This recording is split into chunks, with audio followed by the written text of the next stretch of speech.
Welcome back to Northern Perspective, everyone. I'm Cypher. And I'm Fox. Last week, Cameron McDonald directly accused his old boss, Min Doan, of lying to committee when he stated that Min Doan was the person who made the decision to bring on GC Strategies for the ArriveCAN contact. Min Doan said he didn't know who it was, and they were investigating. This put Min Doan in the crosshairs of this committee, which brings us to today's testimony. Min Doan will be sitting alone with no allies to help him, except for maybe a few liberals. As usual, unlike our normal live stream, we will not be meeting in Discord after the stream or responding to questions aside from super chats, as we anticipate this stream to run for approximately 3 hours. We wanted to thank Thumble Tracker for already donating 40 Northern Perspective memberships before the stream even began, as well as $100 super chat that says, "Thank you, Cypher and Fox, for your hard work. Doing my best to support your channel. You two are doing amazing coverage of many things that are wrong. Let's make Canada great again." Now, without further ado, let's get to this hearing. We hope Mr. Sousa's okay in his nightmare storm. Now, welcome to meeting 86 of the House of Commons Standing Committee on Government Operations and Estimates. Pursuant to Standing Order 1082 and the motion adopted by the committee on Monday, October 17, 2022, the committee is meeting on the study of the ArriveCAN application. Reminders always not to put earpieces near your microphones, as it causes feedback and potential injury to our valued interpreters. Just a quick update. Just an update on the order for production of documents. We have received the items from Mr. Firth, and they are now sitting with the Translation Bureau. Before we start with Mr. Brock, I just want to welcome back Patrick as our chair for today. Patrick reminded me about 7-8 years ago he was our clerk on OGO, so welcome back. It's nice to have you back after so long. Anyways, we have Mr. Doan with us. Do you have an opening statement, Mr. Doan? Yes, I do, Mr. Chair. Point of order, Mr. Chair. Yes, Mr. Brock. Just one moment, Mr. Doan. Before the opening statement, I made inquiries with members of the committee, and given the nature of the finger pointing and the attempts to cast blame on other parties as to who chose GC Strategies, and given the RCMP investigation, without suggesting at any point in time that Mr. Doan has attempted to mislead this committee, I think it prudent, sir, to have this witness sworn to tell the truth, or to affirm to tell the truth, whatever mechanism binds his conscience. Thanks, Mr. Brock. I think there have been discussions among all the sides, and I understand we have an agreement for that. I see nods, so we have unanimous consent. So I'll turn things over to our clerk to administer. How can the Liberals not consent to swearing somebody in to tell the truth, right? Yeah, that would look extremely suspicious. Really, really sus. As you guys saw on our post today, that was a real conversation between Cypher and I. He was at work and started watching the beginning of this committee and had relayed the information to me that Min Doan was sworn in. And that was my actual reaction. And after that, Cypher decided, you know what, I'm not going to watch this either, so that we can all watch it together and our reactions will be live. Yeah, I started watching it more out of curiosity than anything, and I literally jumped into the spot where he was being sworn in, and I said, "Oh crap!" And it's not surprising considering what was going on. Anyway, Jason Abbey, welcome back. Haven't seen you around for a while. Thank you very much for the $2 super chat. Absolutely love you on Clyde's channel. Thank you very much. I hope you love us on our channel as well. And Humble Tracker, thank you very much for another 20 Northern Perspective memberships. Make sure you give Humble Tracker some love if you have received that from her. So anyhow, let's get back to it.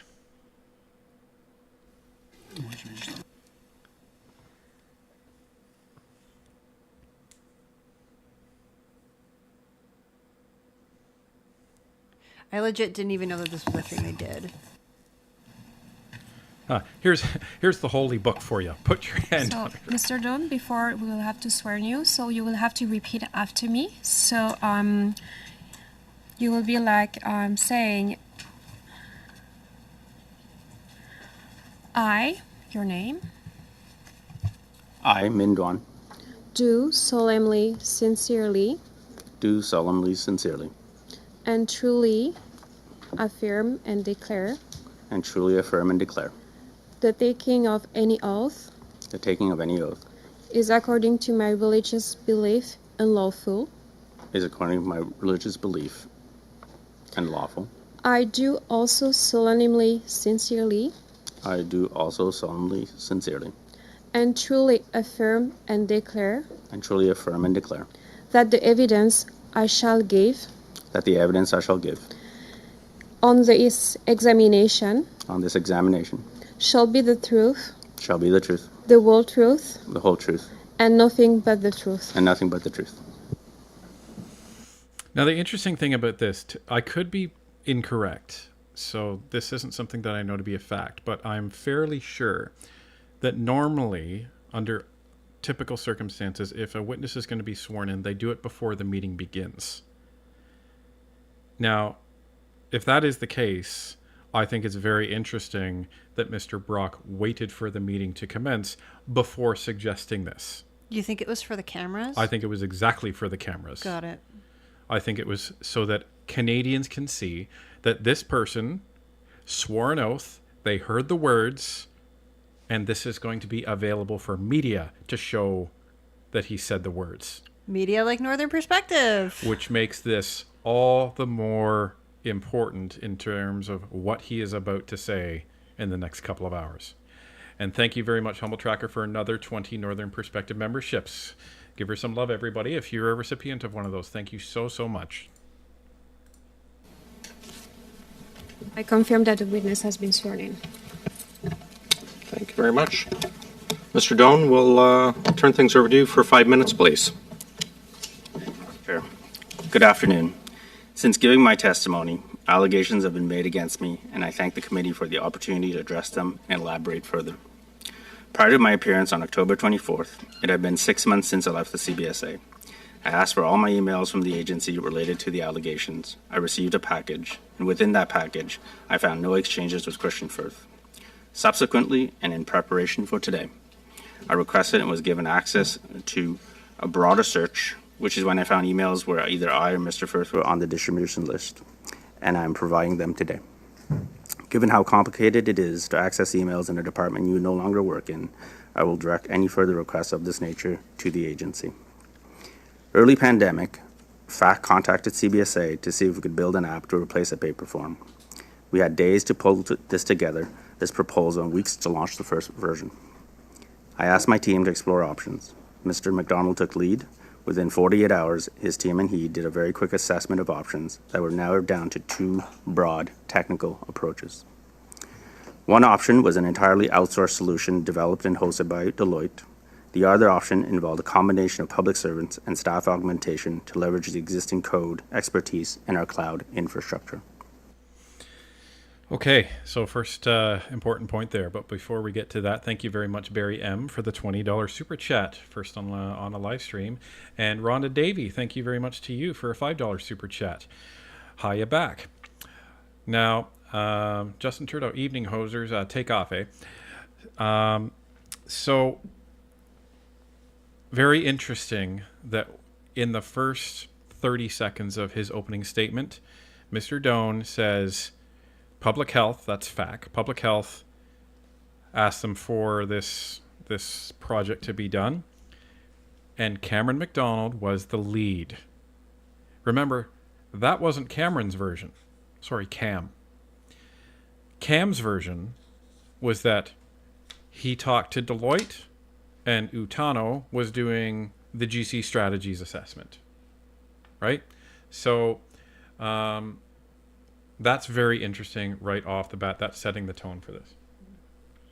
Before we continue, I want to say we are almost 200 likes behind. So if you could please give us a thumbs up, that helps push the stream out to other Canadians who need to see this. This is major, major corruption within our Liberal government, and everybody should be watching this stream. And not everybody gets the notifications on time for these streams because YouTube sucks. I don't care if they don't like that in the transcript, but that's just a fact.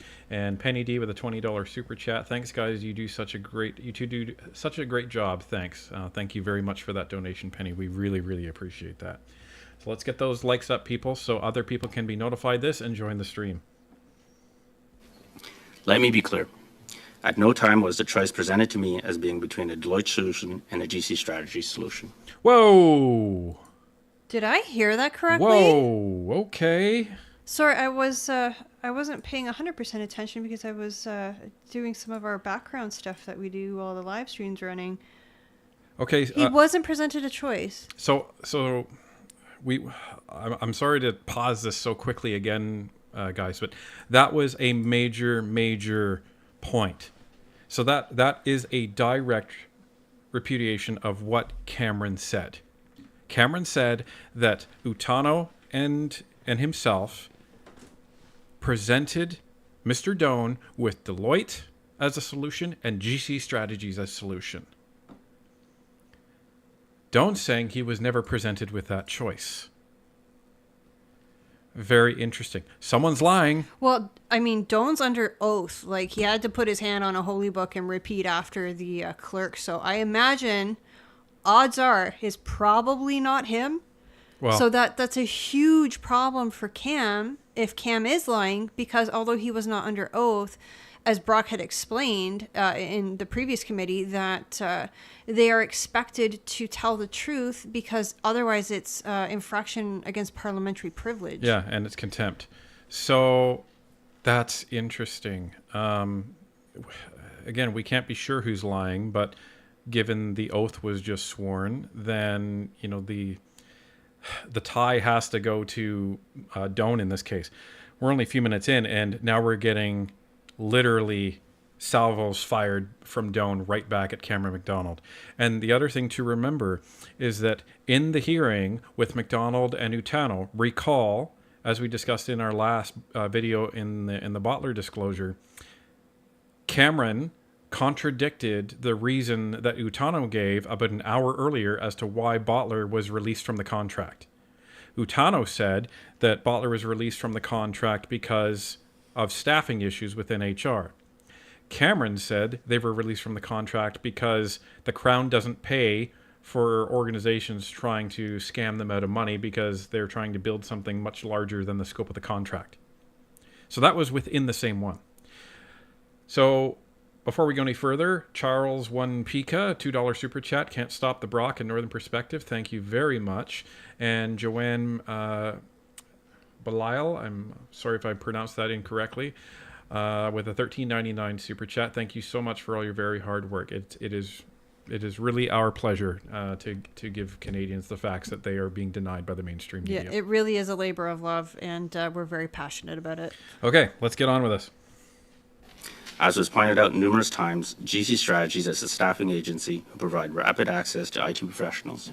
They do not develop solutions. I am submitting to the committee the proposal and emails that I found around the time of these events. You will note that nowhere in either option presented or their associated emails is GC Strategies ever mentioned, nor do I have any recollection of it being raised. Interesting. The decision I was asked to make was whether to fully outsource the work or to have my team oversee the application development.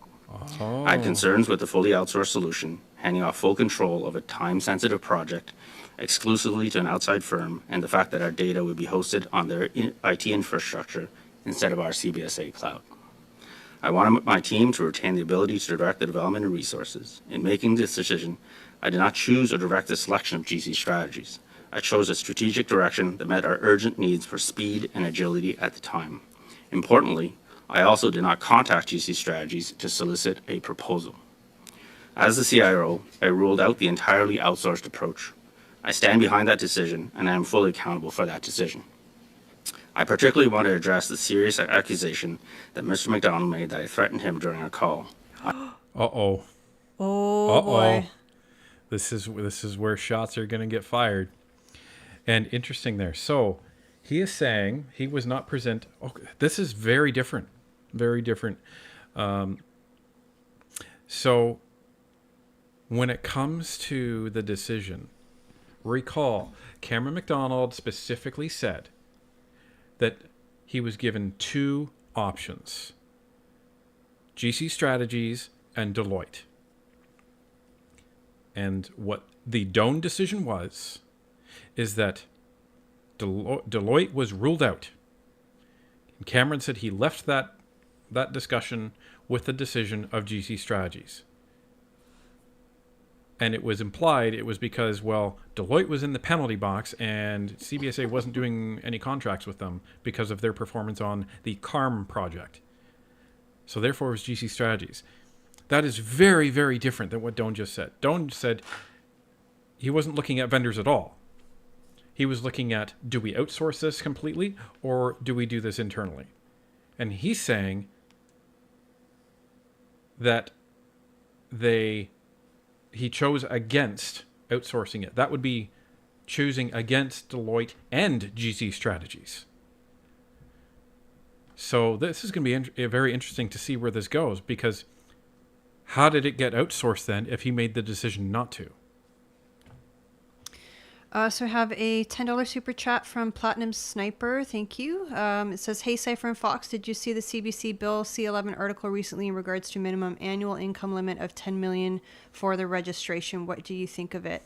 So we'll address that on another stream, but what I will say quickly is that this isn't like brand new news. It's been a $10 million limit for a while. So that was actually in our breakdown of the law. So the Cole's notes is that the intent of that is to go after the big fish, like YouTube and Spotify, etc. So it's not after Northern Perspective necessarily, but it's after the hosts. Yeah, it's basically hosts that host news links that make over $10 million in revenue a year. So okay. Let's hear what he has to say about the allegations of threatening. I never threatened him. CBSA was preparing to testify, and nobody knew who initially brought GC Strategies in on ArriveCAN. I called Ms. McDonald, who I trusted, to answer this question. During the call, it remained unclear who brought GC Strategies into ArriveCAN, but we agreed it was not me, and I remember indicating to him that if pressed at committee, I may have to redirect the question to him. To be clear, this was not a threat or intended to be one. That makes so much more sense now. I'm starting to believe Mr. Doan. This is why I'm starting to believe Mr. Doan. Because if he put Cameron McDonald as lead on this project, then yes, that would be the person that you would redirect that question to.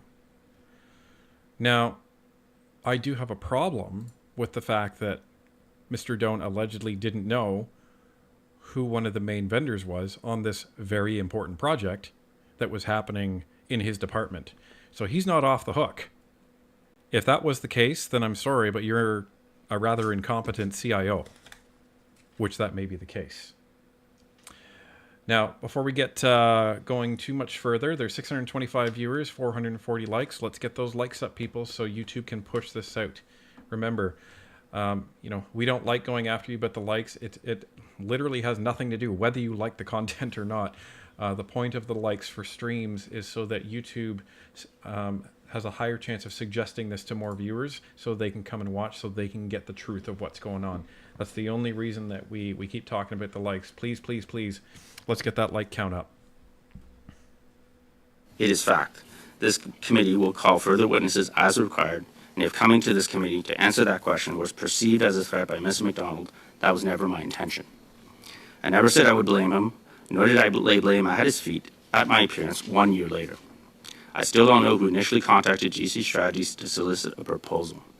I was in no position to threaten his job or career. He was an ADM peer working in a different department. I have a note written by Mr. McDonald a day after the call, published on the Globe and Mail on October 4th, stating that I, that is to say me, was not personally familiar with the GC Strategies company, and that the decision to select this vendor was not made by myself, that is to say me. That written statement by Ms. McDonald is also consistent with what appears to be Botler's report that the committee quoted on November 7th. I don't have the report, but I heard of allegations that there were, quote, conscious efforts to isolate and control the flow and narrative of information to the Vice President, and that, quote, Vice President Duan doesn't know that we've been communicating back and forth. The past few weeks have deeply affected my professional and personal life, my family, my children, my friends, and my mental and physical health. Today, I will openly answer all questions related to this study, but on the advice of legal counsel, I will not answer unrelated questions about my career or my personal life. Enough harm has been done. Thank you, Mr. Doan. Mr. Brock, for 6 minutes, please. Okay. So Is he allowed to do that? Say, I'm not going to answer certain questions? he's allowed. Okay. I guess because his lawyers told him not to. Well, right? you know, it's very prudent that he consulted with a lawyer. Now, here's the thing. He can say, well, you know, McDonald didn't report to me, which is fine.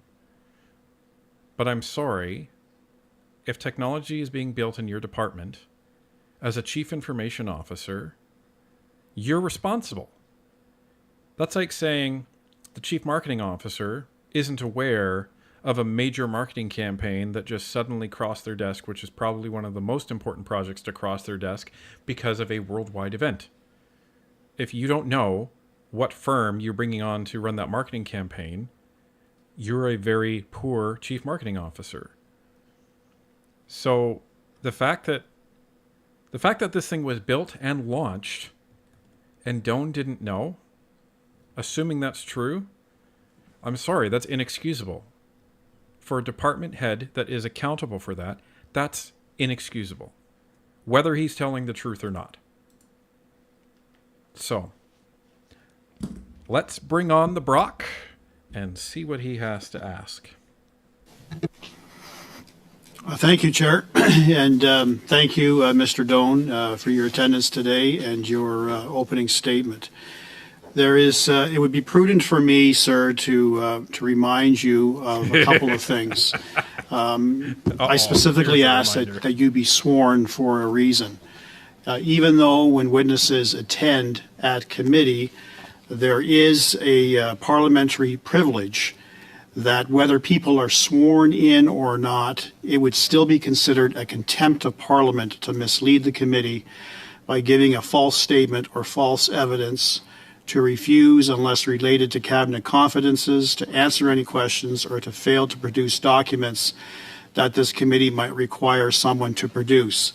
That is generally what happens. I specifically asked that you be sworn, given the swirl of accusations that are flowing around from senior government officials as to who retained GC strategies. So you were sworn because now this attracts criminal code consideration. I understand you have a lawyer, sir, and that would be very prudent for you to do that. But there are provisions in the criminal code that penalize perjury, deliberately giving misleading evidence, which, if founded, if there's a finding of guilt, proof beyond a reasonable doubt, could land a witness in prison for up to 14 years. So you've got both of those issues to contend with, but I say that not to intimidate. I say that not to concern you. I say that to inform. I say that not to force you to clam up and consider your instructions from legal counsel. I say that because, sir, I want to give you a safe place in this committee. There were a lot of accusations hurled at you by Mr. Cameron McDonald, and I have some serious reservations regarding his truthfulness with respect to those accusations. So this is your opportunity, Mr. Doan, to finally set the record straight. So he, on a number of occasions, has accused you that, notwithstanding his position as Director General of Innovation, this particular ArriveCAN app surely would fall within his mandate as an innovative product. He's accused you of selecting GC strategies. You, on the other hand, sir, when you testified on October the 24th, 2023, not once, but I counted it on 4 different occasions over the course of that 2-hour meeting, questions from numerous members of this committee from all political stripes claimed that you still don't know who ultimately selected GC Strategies. And in fact, you even went so far to say you've been trying to find the answer for close to a year. You use references to my team made that decision, but then your team consists of 1,600 employees. That doesn't make sense. Then you narrowed that down to potentially 6 director generals. I narrowed that down to Cameron McDonald, who's largely responsible for innovation. So we have numerous competing theories as to who chose GC Strategies. And I can understand. I think Canadians can understand why no one wants to take ownership. This is a 2-person consulting firm that doesn't produce a product, that doesn't operate out of a brick and mortar entity, largely works out of their basement, and has, over the course of a number of years, but in relation to ArriveCan, hit the taxpayer lottery. $9 million for doing nothing other than finding professionals to do the work. It's a pretty good gig. I bet you there are millions of Canadians who would love that opportunity. So I can understand why you and others who've testified don't want to be attached to this particular company who is under police investigation.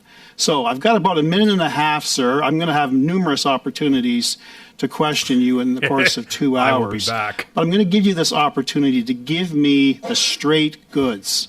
Was Mr. McDonald lying to this committee as he's accused you of? Oh my goodness. Wow. I think that's like the most direct question I have ever heard in this committee.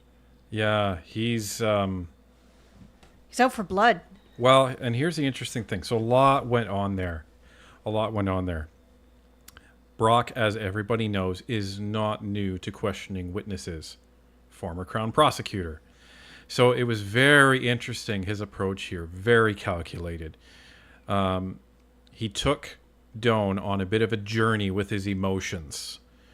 So the first thing he did was put the fear of God into him, literally.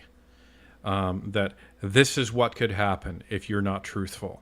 You could go to jail for 14 years. That's the penalty of lying to this committee. Now, the other interesting thing here is after that, he then slid him into a level of comfort and is almost enticing him into literally a safe room. I'm your friend. I'm your buddy. I already don't believe the other guy. So he's trying to get Doan to trust him. And then, in the end, he's laying this out on a platter for him. In that, if Cameron was actually the person who solicited GC Strategy, this is now the opportunity. This sets the tone for the rest of the hearing. Because this is the opening. This is the softball, everybody. So if he says yes, then the hearing is going to go one way. If he says, I don't know, then he's in a lot of trouble. Like, he needs to provide a concrete answer here. There is no way this guy doesn't know who selected GC Strategies. So, given that Cameron came after him, if this guy knows the truth, and the truth is that Cameron McDonald was the one who selected GC Strategies, now's the time. Let's see what happens. Thank you for the chair. The question that I was asked at committee and that I answered truthfully was who picked GC Strategies. As I said in my opening statement, I chose a direction to in-house. In there, in the material I found, there's no evidence that that decision was tied to a particular company. I stand behind that decision. That decision allowed us to build ArriveCan.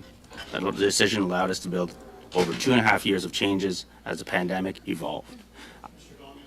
I got 30 seconds. Please answer the question. That's not was good. Mr. McDonald lying to committee on November the 7th, 2023, when he placed the entire responsibility for that decision to hire GC Strategies at your lap. Was he lying or was he telling the truth?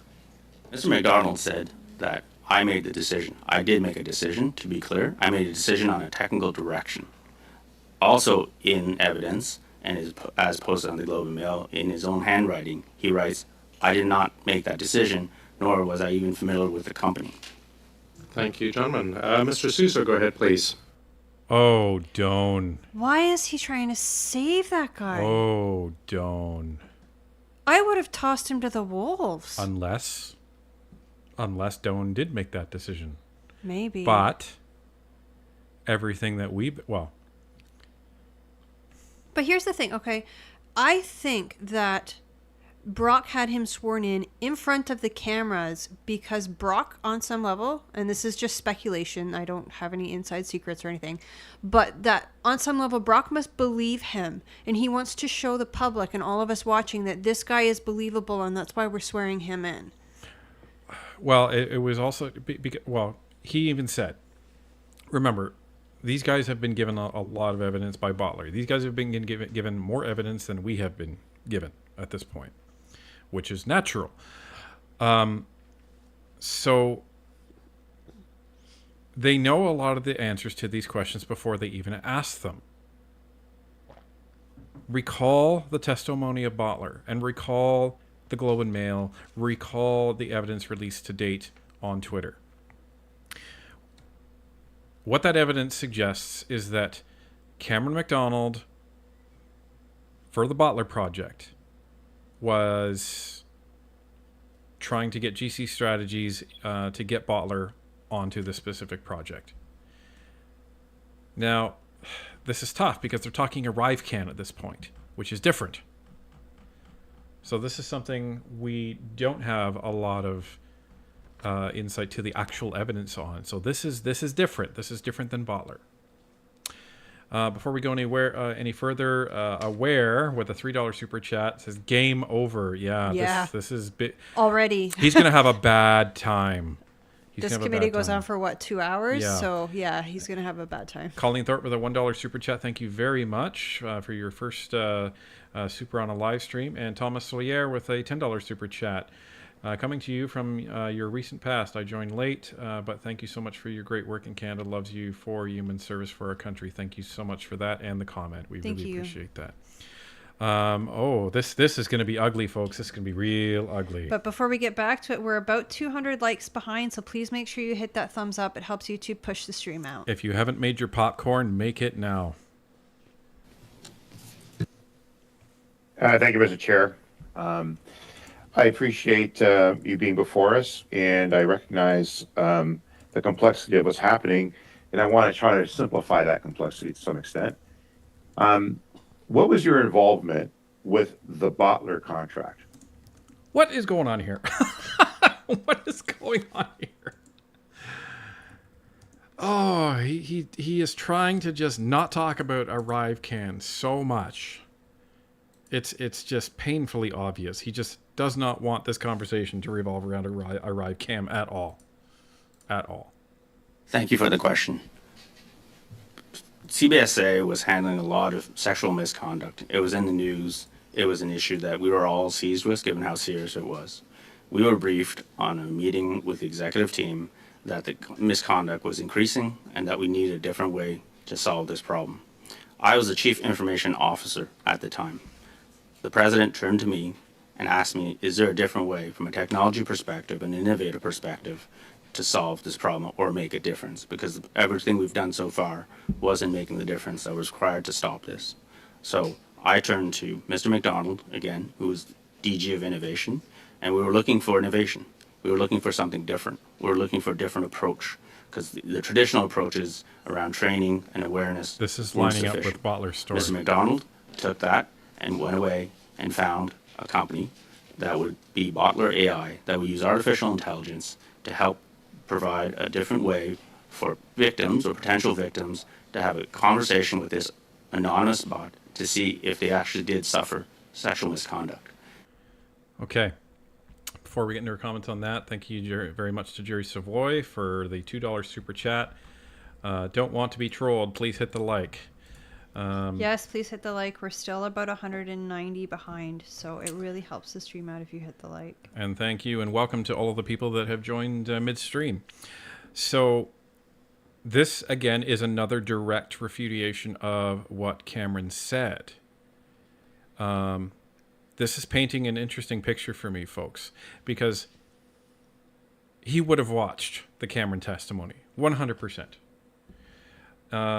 And remember, what Cameron said was that he didn't go out and seek Botler. He didn't go out and seek GC Strategies. He's saying that Christian Firth solicited him with Botler. That's what Cameron said. So this is directly refuting what Cameron said there. Now, what this tells me is that because Mr. Doan did not come out and say that Cameron made the decision on GC Strategies when it came to ArriveCAN, that tells me that Doan did. Because he hasn't been afraid to refute Cameron on some of these other points. But he won't refute him on this point. Yeah, that's a good point. It's possible. We don't know. That's the problem. If he wasn't refuting Cameron at all, and he said that, that's a different story. But he is refuting Cameron on some of the other things, which you could point back to Cameron and say, okay, you lied about that. But he's refusing to refute Cameron on him saying that this guy made the decision on GC Strategies. So that's interesting. And the other possible thing is that both him and Cameron are playing around with semantics here. What do I mean by that? What I mean by that is that from Cameron's perspective, he's saying that options were brought to Doan, and he was of the opinion that GC Strategies was the one. But Cameron didn't necessarily say that. If you recall, Cameron was being very careful. What he said was that he brought GC Strategies and Deloitte to Doan. And what Cameron said, I remember this clearly. He said, we were told that Deloitte was discounted from this project. And that's the decision we walked away with. That's what he said. He didn't say that Doan discounted Deloitte and therefore it was GC Strategies. He just said he discounted Deloitte. Cross that over to what Doan is saying. He was saying that, well, I made the decision against an outsourced solution. Are they both saying the same thing? Is he saying, I made the decision against an outsourced solution? Was that specifically Deloitte? So this is getting very, very bizarre in how both of these guys are answering. The problem is they're not volunteering information to committee, and that's going to go very, very badly for them. Before we continue, I want to say thank you to Humble Tracker with another 20 Northern Perspective gifted memberships. If you receive one, please say thank you to Humble Tracker. And we have a first super chat for Rockin' Rogers, 279 super chat. It says, love your meaningful and truthful perspective. Thanks. And then we also have a $5 super chat from Nilok. Thank you. This guy is going to be the fall guy, seems clueless, and a fish for the sharks. There you go. And it gave them a very safe space. I found the solution very promising. A demo was made before me and a number of my director generals, in which I saw a lot of promise in this technology and in this way of achieving a safe space for victims to potentially consult, get guidance, and then decide on what actions they wanted to take. I saw enough promise. But there was no contract with GC Strategies or Botler with CVSA at that point, or at any point. Thank you, Mr. Chair.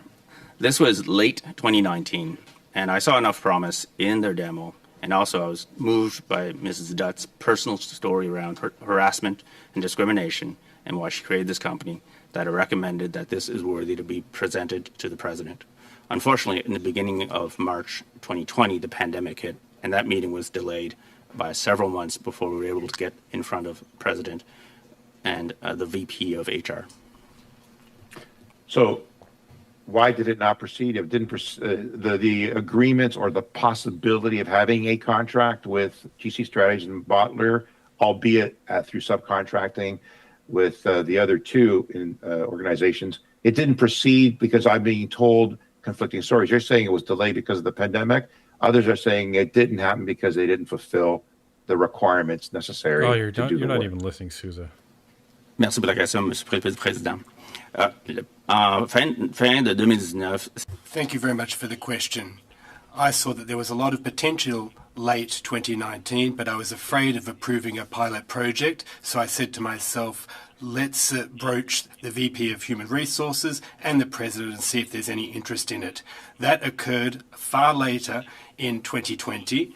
And once it was approved, well, we used an existing contract with Dalian and Contradicting to start the work with Botler.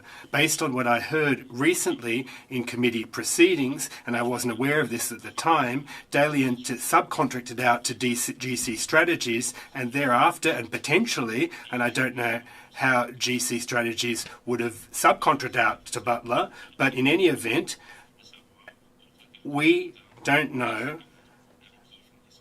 how that occurred exactly. Yeah, so a couple things. This is what should have happened according to government procedure. Okay?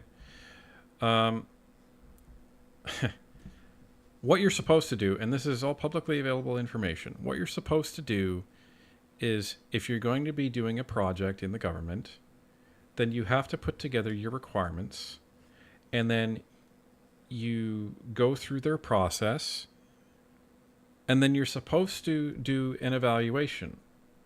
And that's supposed to decide, are there different vendors that have a possibility of meeting this need? And then it's supposed to go for competitive bid. That's what's supposed to happen. But these guys get around this by having Dalian nearby with this general IT services contract. It's millions of dollars so that if they want to do something and they don't want to go through a competitive process, they just shove it through there, which is not in the spirit of the government purchasing process. So that's number one. And number two is that if you were going to go through Dalian, why would you accept Dalian to go through anybody else before they go through Botler? Why would you accept that as the government? And the answer is probably going to be, well, we don't tell our contractors who to subcontract to. Come on, that's bull. It's wasting taxpayer money. So, going to our super chats, we have Nilak with a $5 super chat. This guy is going to be the fall guy. Seems clueless and a fish for the sharks. Very well may be. Justin Brown with their first super on a live stream. Thank you very much. 279 super chat. Hi, and thank you for this information. You are quite welcome. Colleen Thorpe with a $6.99 super chat. He's salvaging what's remaining of his young professional career. He's no dummy. Snitching on Cameron is professional suicide. And well, it depends. It really depends. If I'm in his situation, I wouldn't have even gotten to this point because I like to think that I have integrity, and I would have just pointed it out and answer truthfully.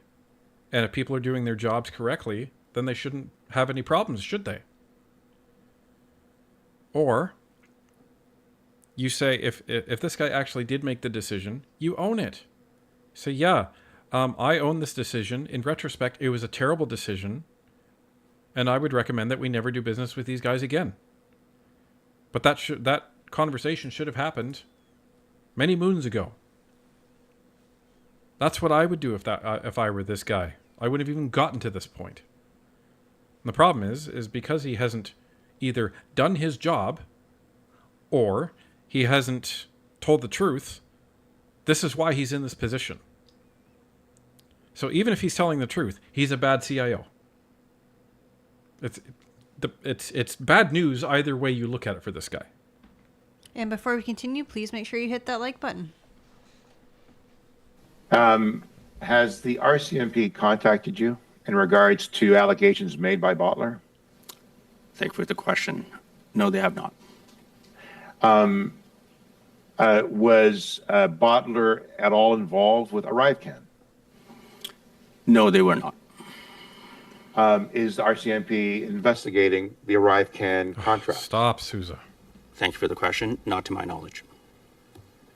And so ArriveCan discussions and the appointment of GC Strategies has nothing to do with the issues regarding Botler and their pilot research AI project. Is that correct? That is correct. The two are entirely different things. One is potentially to see if we can find a different way to address sexual misconduct, and the other one was an application to handle COVID. So Don, is it normal to use contractors to assemble potential skills and individual firms and others to provide for the work? Absolutely. We have very skilled public servants, but sometimes depending on urgency, type of skill, emerging skill like cybersecurity or AI, we don't have the skills in-house or it will take too much time to train. So it's normal to look at staff augmentation and other vehicles to find those skills and those hard skills to help complement, especially in urgent times, and something like the pandemic I think would qualify as extremely urgent. However, is it normal for a subcontractor like Botler to engage in work without a contract, without an understanding of what they were supposed to do? In terms of Botler, how that contracting and subcontracting would occur, unfortunately, in my understanding of this, would have to be confirmed with colleagues at PSBC. So the agency deals with the main contractor. Who they subcontract out to, how many times they do that, that is not something that we know. That is something that only PSBC, the contracting authority, would know. Thank you, gentlemen. Yeah, Botler had... That is our time. Sorry, Chair. Mr. Garon. Thank you. Thanks. Mr. Garon, go ahead, please. I'm sorry, but I don't accept that answer from anybody. That is the most ridiculous take on this you can hear. It is the most ridiculous take on this you can hear. And the reason for that is because, so they brought in Botler. Botler was brought in by GC Strategies. GC Strategies was brought in by Cameron. Botler comes in and does a presentation with GC Strategies present, by all accounts, to Doan and to a bunch of his people. They say, hey, this is great. Let's do a presentation to the president. Okay, president's there. And then the first move they make is they say, okay, Botler, goodbye. We're going to contract Dalian to do this work. What? You're going to contract a company, quote unquote, a company, to do the work that you just brought in a completely different vendor to present to you. Yeah, it doesn't make sense why they would have this presentation with Botler and then go through, was it GC Strategies first and then Dalian and Coradic second and then Botler? Like, you're just adding money to the contract. Nobody in their right mind would do that. This is just insane. Again, the plumber analogy. You bring in Bob the plumber. Bob the plumber, looks at your issue. You have this big issue that you need solved. Bob the plumber says, oh, I can fix that, and this is how I'd fix it. I would do this, and this. And you're so impressed by Bob. Thank you very much, Bob. We'll be in touch. And then your next move is to throw a contract over to Jim, and Jim hasn't even looked at your house. What? It doesn't make sense. And to quote Judge Judy, if it doesn't make sense, it's usually not true. So something is very, very, very strange. Robert McFallon with a $5 super chat. A fish rots from the head down. This is just how business is done under the utterly corrupt Liberal government. Yeah, because you didn't have these issues swirling around and coming out when Harper was in there. Sorry, but there wasn't. Joanna Frank with the $2.79 super chat. Let's celebrate their first super on the live streams. Thank you very much, Joanna. And welcome back. Oui, merci, Monsieur le Président. Well, thank you very much, Mr. Chairperson. Mr. Don, they replaced in Vigneault. your appearance on the That's not so 24th of October, you confirmed that you did not take part in the decision-making process to give GC Strategies a contract. And you said that it was a committee that took that decision. A committee comprised of how many individuals, please? Well, thank you very much for the question. Just to clarify, and as I said in my opening remarks, I made a technical and strategic decision which led to GC Strategies. I'm accountable for that decision. I'm responsible for that decision. Now, you'll see in the documents before you that there are many folks who work day and night over a period of 3 days to bring to the table a proposal to head in one direction or another. How many people, my question is, sir, you referred to a committee, how many people sat on that committee? I don't know, that's my main question. Were there 2, were there 3, or 250,000? I don't recall. I apologise. I'm sorry if I used the word committee. From a governance standpoint, I want to be quite clear here. As you'll see in the documentation, these decisions took place over the course of 1 or 2 days. Question, you took a strategic decision that led to the awarding of this contract that was highly controversial, and you don't know what process led to the awarding of this $9 million contract and how many people were involved. That's tough to believe. Okay. I was a little concerned that Ms. Vigneault wasn't present.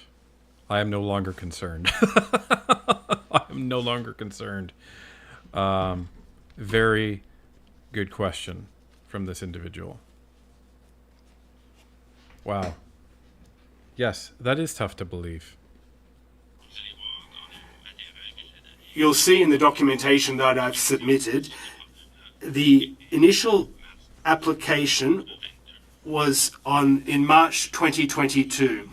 2 days later, there were already 2 options on the table. And then within 1 or 2 days, we had to take a strategic decision as to which direction to take. So you took a strategic direction that you acknowledge you're responsible for. That's a big step.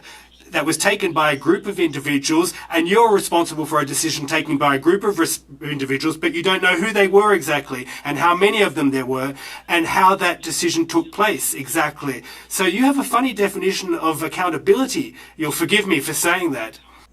So remember, he's either lying or he's an incompetent CIO. It's one or the other. Why not both? Why not both?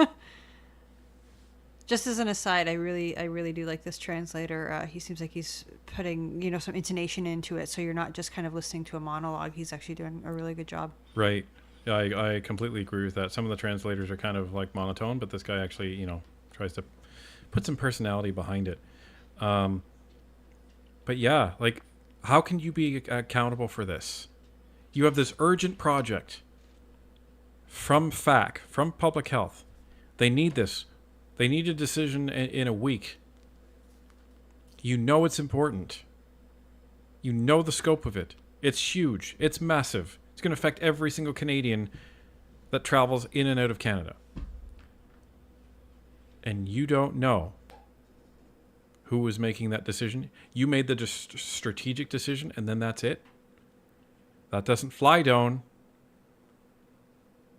You had a wonderful opportunity. Now, but if this is all the truth, I'm sorry, you should not be in the position that you're in, and that is my humble opinion.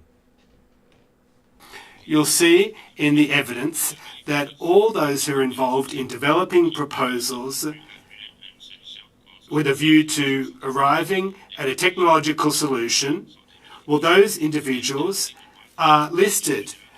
I am responsible for the strategic decision that I took, and I stand by that. How many technology experts are there at the CBSA, approximately? Well, when I was vice president, there was between 1,200 and 1,400. So you're looking for a needle in a haystack here. You're saying that you're responsible for a decision that was taken by one of 1,200, 1,400 people at the CBSA. And as parliamentarians, we're to go looking for that needle in the haystack. No, I'm not saying that. You'll see in the evidence that the main individuals who are responsible for researching and developing the decisions, we know who they are, we know their names, we have their email addresses and contact details. Could you please table the names of those individuals before the committee, please, sir? Yes, absolutely. It's in the binder that I have submitted or will submit. Please do so. That brings me to another question, a substantial question. Within CBSA, there seems to be a whole army of individuals who are IT experts, who are highly qualified when it comes to these kinds of matters. Do you think that it's normal? I'm asking for your opinion here. Do you think that it's normal that one should have to deal with an outside firm to select an individual or individuals who would execute a contract? There seems to be an army of people who are specialists in the field within the CBSA. Don't you find that abnormal? If you were to be in our shoes, don't you think that that looks like it would be more intelligent and smart and effective and transparent to act otherwise? This translator is on point. There's almost no stuttering going on. He is just picking this. They brought in their A-lister guy for this hearing. I am so impressed by this translator. Yeah, they did. He's doing an awesome job. Like, there's no stuttering. He's just in one ear and out of his mouth. It's crazy. Well, and not to harp on it too much, because I know this stream's going to run long, but I think we all just kind of pass over the translator, like in our minds. It's just like, okay, we're just hearing what they're saying, and we're not really thinking of the work that they're doing. And this guy's doing a fantastic job. It's so difficult to do. But the block is doing a great job. I saw one of the comments. I'm also impressed by the questions that the block are bringing to bear here. They are certainly not siding with the Liberals in burying this ArriveCan testimony. They are asking very good questions to get to the bottom of this, and it's a very pointed question. And it's obvious that there's an agenda, or rather a strategy, I should say, not an agenda, a strategy by the block in their questions. You know, how many IT specialists work for the firm? Oh, between 12 and 1,400. And you can't find one of those, the single person that made the decision. Oh, well, you know, we have a group, we have a couple people, and we have their names and email address. Okay. So what? Previously, you were asked how many people were on this alleged committee, and you don't know. But you just said you have names of the individuals and your email addresses. So you just contradicted yourself. So that's not good. And second, the question was, so why do you need a staffing firm to go and hire these individuals?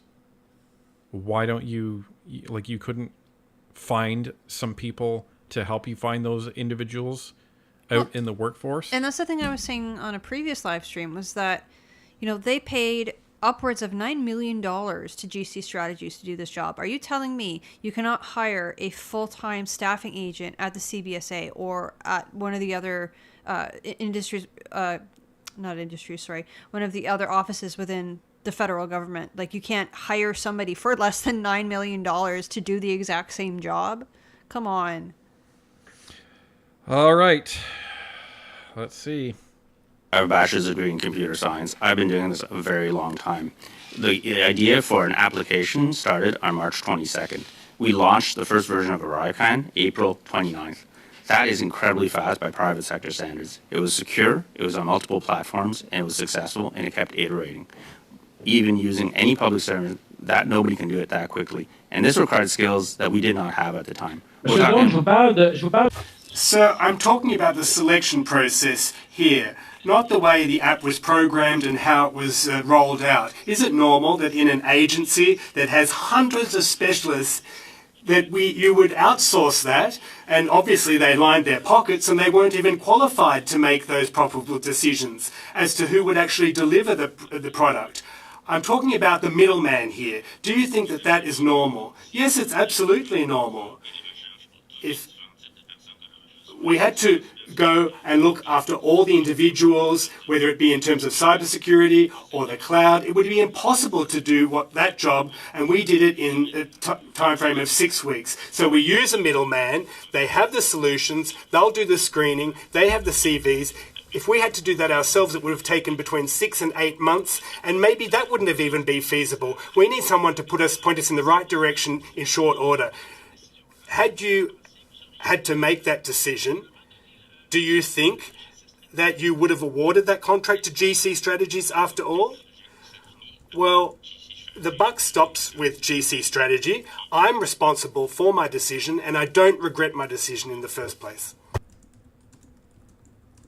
Okay, I'm getting really confused. Did he not say in the beginning that he did not believe in a fully outsourced decision? I guess what he means by that... Okay, I think I'm getting some clarification in my brain on that. I think what he means by that, so what you have an option of doing is to take a IT project to a firm that in this case builds mobile apps, and they would just build it front to back and then say, here you go, it's on your desk waiting for you. So that's probably what he said no to. I bet you that was the Deloitte thing. And going back to what I said before, I'm now convinced. So GC Strategies, their solution, quote unquote solution, would have been hiring contractors to work with the internal resources at the government. This is what happened. This is what happened. I think it was both Cameron and this guy that made the decision for GC Strategies. I think Cameron was advocating for it, and I think this guy made the decision. 100%. That's what happened. Yeah, that sounds plausible. Thank you, gentlemen. That is our time. Mr. Johns, 6 minutes, please. Mr. Doan, I want to offer you an opportunity to clear your name. A government official he was already has come to this committee and directly accused you of lying and threatening them. Other witnesses have indirectly accused you of lying or omission. Your name, as you even stated yourself, is all over the press. I'm sure your many years of work in the public service is important to you. So I want to offer you one more chance to tell the whole truth to this committee. And I'll offer you a chance to address the allegations made against you. But first, can you please address any statements you've made to this committee that you've reflected on and realized you misrepresented something or left something out, however small, however unintentional? I want to offer you a chance to address the allegations made against you. Before we get to that, our wonderful Humble Tracker just put in a $50 super chat. Thank you so much. My apologies to Northern Perspective. For some reason, the stream never started and just missed 1 hour of the stream. I will watch again when back in Canada. No problem, Humble Tracker. It will be there waiting for you when you are back. And I'm sure there's going to be more OGO committees for us to sit in on, unfortunately. Sure there is. Thank you, Mr. Chair, for the question. So, as I understand it, there are 3 allegations. The first one is I misled the committee. I did not. When I answered about the emails, when I looked through the package that was received, I searched everything. I found nothing. For me, lying is knowing the truth and deliberately saying something else. The other allegation is that I picked GC Strategies, as you've heard many, many times already. Wait a minute. He just defined lying? That's odd. What? But, I mean, he's not wrong. But it's an odd thing to do. Well, no, because he said specifically, lying is knowing something and saying something else, right? That's what he said? Yeah. Knowing something to be true and saying something else, or however he worded it. But lying is also being asked a question and not answering that question. Maybe. I wonder if what he's trying to get at is that he didn't know the truth and had said something. It was a mistake. You know, the difference between misinformation and disinformation. Disinformation is when it's deliberate. Misinformation is when, you know, maybe you just give a wrong stat or a wrong answer or whatever it is, but you don't intend to mislead. Right, but if you know the answer and you're avoiding it, in his definition, that's not lying. But it's withholding the truth, and I'm sorry, Valerie, 100% lying by omission. You're in a parliamentary committee. You're expected to tell the truth. You're expected to give the story. You've been asked to give the story. If you're dancing and you're going to say, well, that's not lying, bull.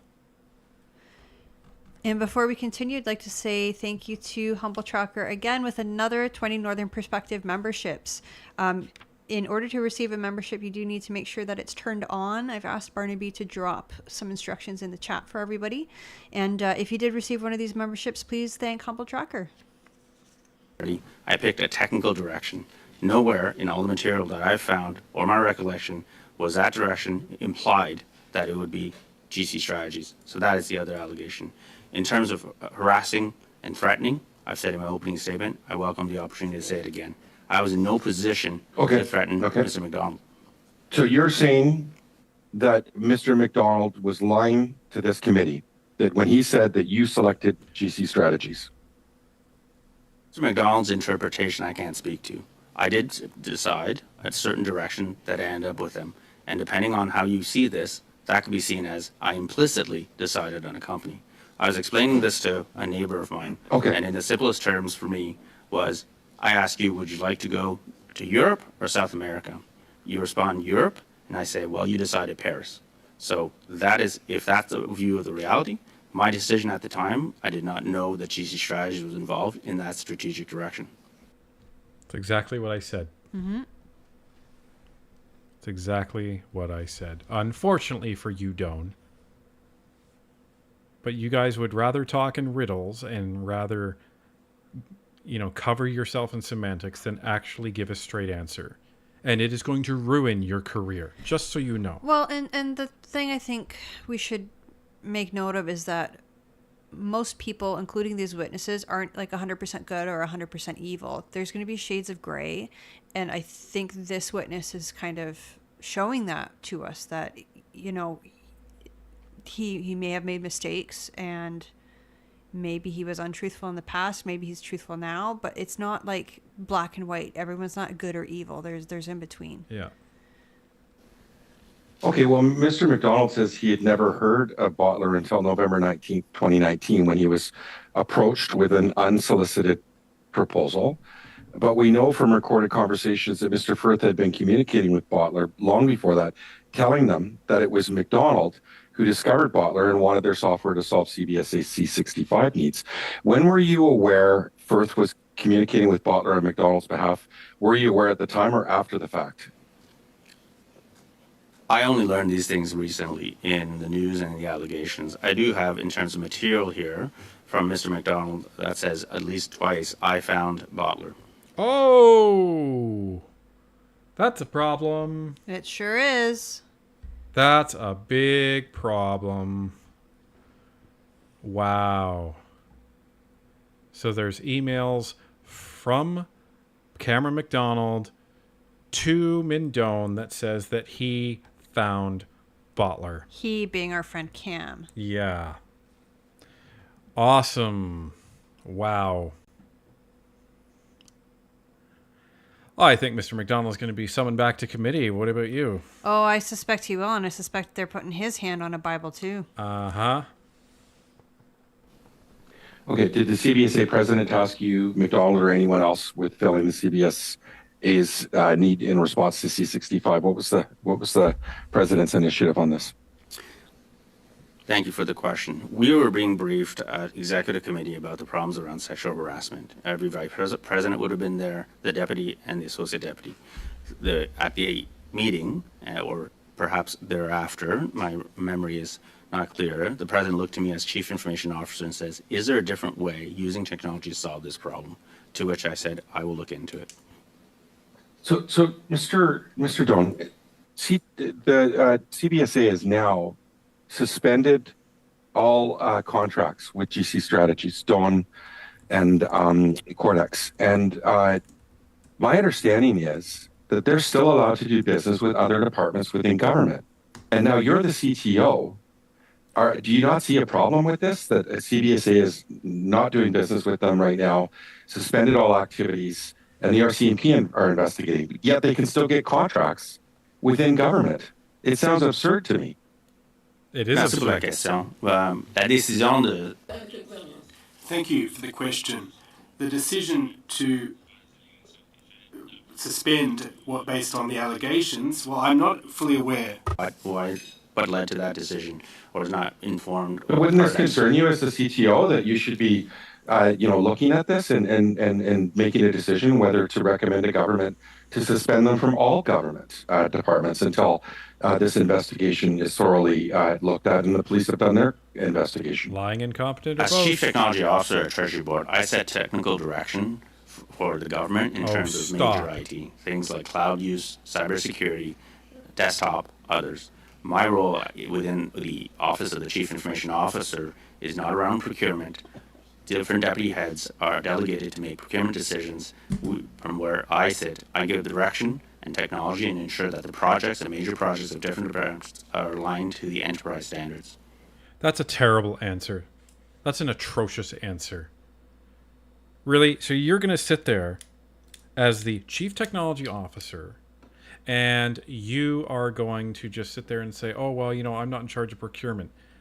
Meanwhile, you have these three companies that are out there subcontracting to whoever they like, and the subcontractors are going to end up choosing the technology that comes into the government. That's under you, buddy. What you should be doing is you should be getting together with the CIO and saying, hey,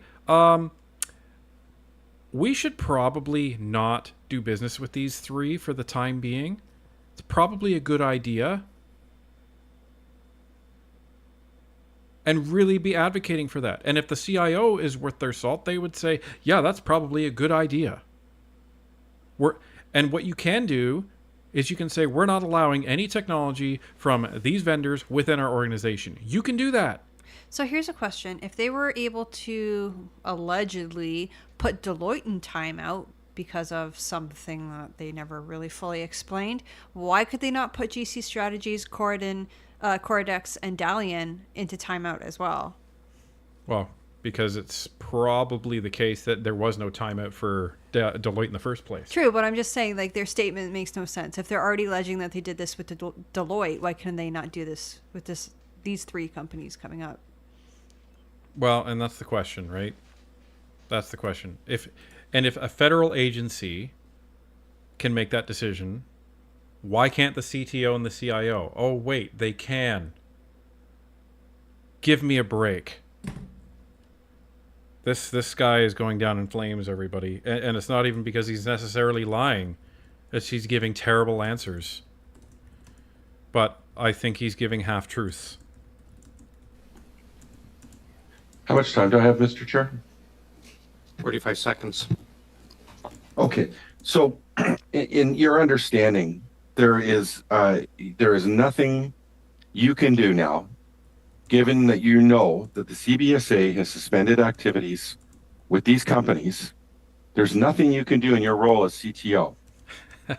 Good question, Mr. Johns. Very good question. I would offer that would be something that PSPC would have a more informed opinion on. Wow. Well, don't they rely on the CTO to give them advice? Actually, no, they do not. What? Then what is your job? Just to sit there and collect money like Cordex and Dalian? You just basically told everybody that you do nothing in this government. You had no value to this government. That's what you just said. Holy moly.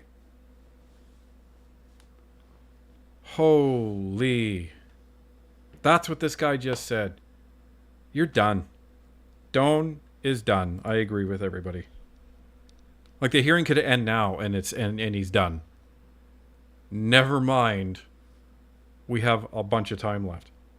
So the CTO has no input at all if they see a company that is being accused of violations of getting further contracts with the federal government, with the government of Canada? My role is around the technology direction. It is not from a values and access of companies, different parts of the organization, primarily PSSBC. Regardless of the values. My The role, values don't matter. my role as in terms of Chief Technology Officer is not to be involved in that type of procurement activity. There are different parts of the organization that does that. I set technical Unacceptable. direction. I was not consulted on this Thank decision. or you, engaged. gentlemen. Unacceptable. It is our time. Mr. Genwest, please go ahead. Mr. Doan, from what I understand, there were initially 6 companies that were identified that could have built this app. Is that correct? And who were the 6 companies? Thank you for the question. I'm not aware of who the 6 companies were. You're not I aware of a know lot of of things the as the head 3 of the them. department. One of them was Apple. The second one was Deloitte. And the other one was a hybrid solution that would use most of our existing coding and technology. And that so-called hybrid solution was the GC Strategies one. That ultimately became the GC Strategies one. Yes, it was. Okay.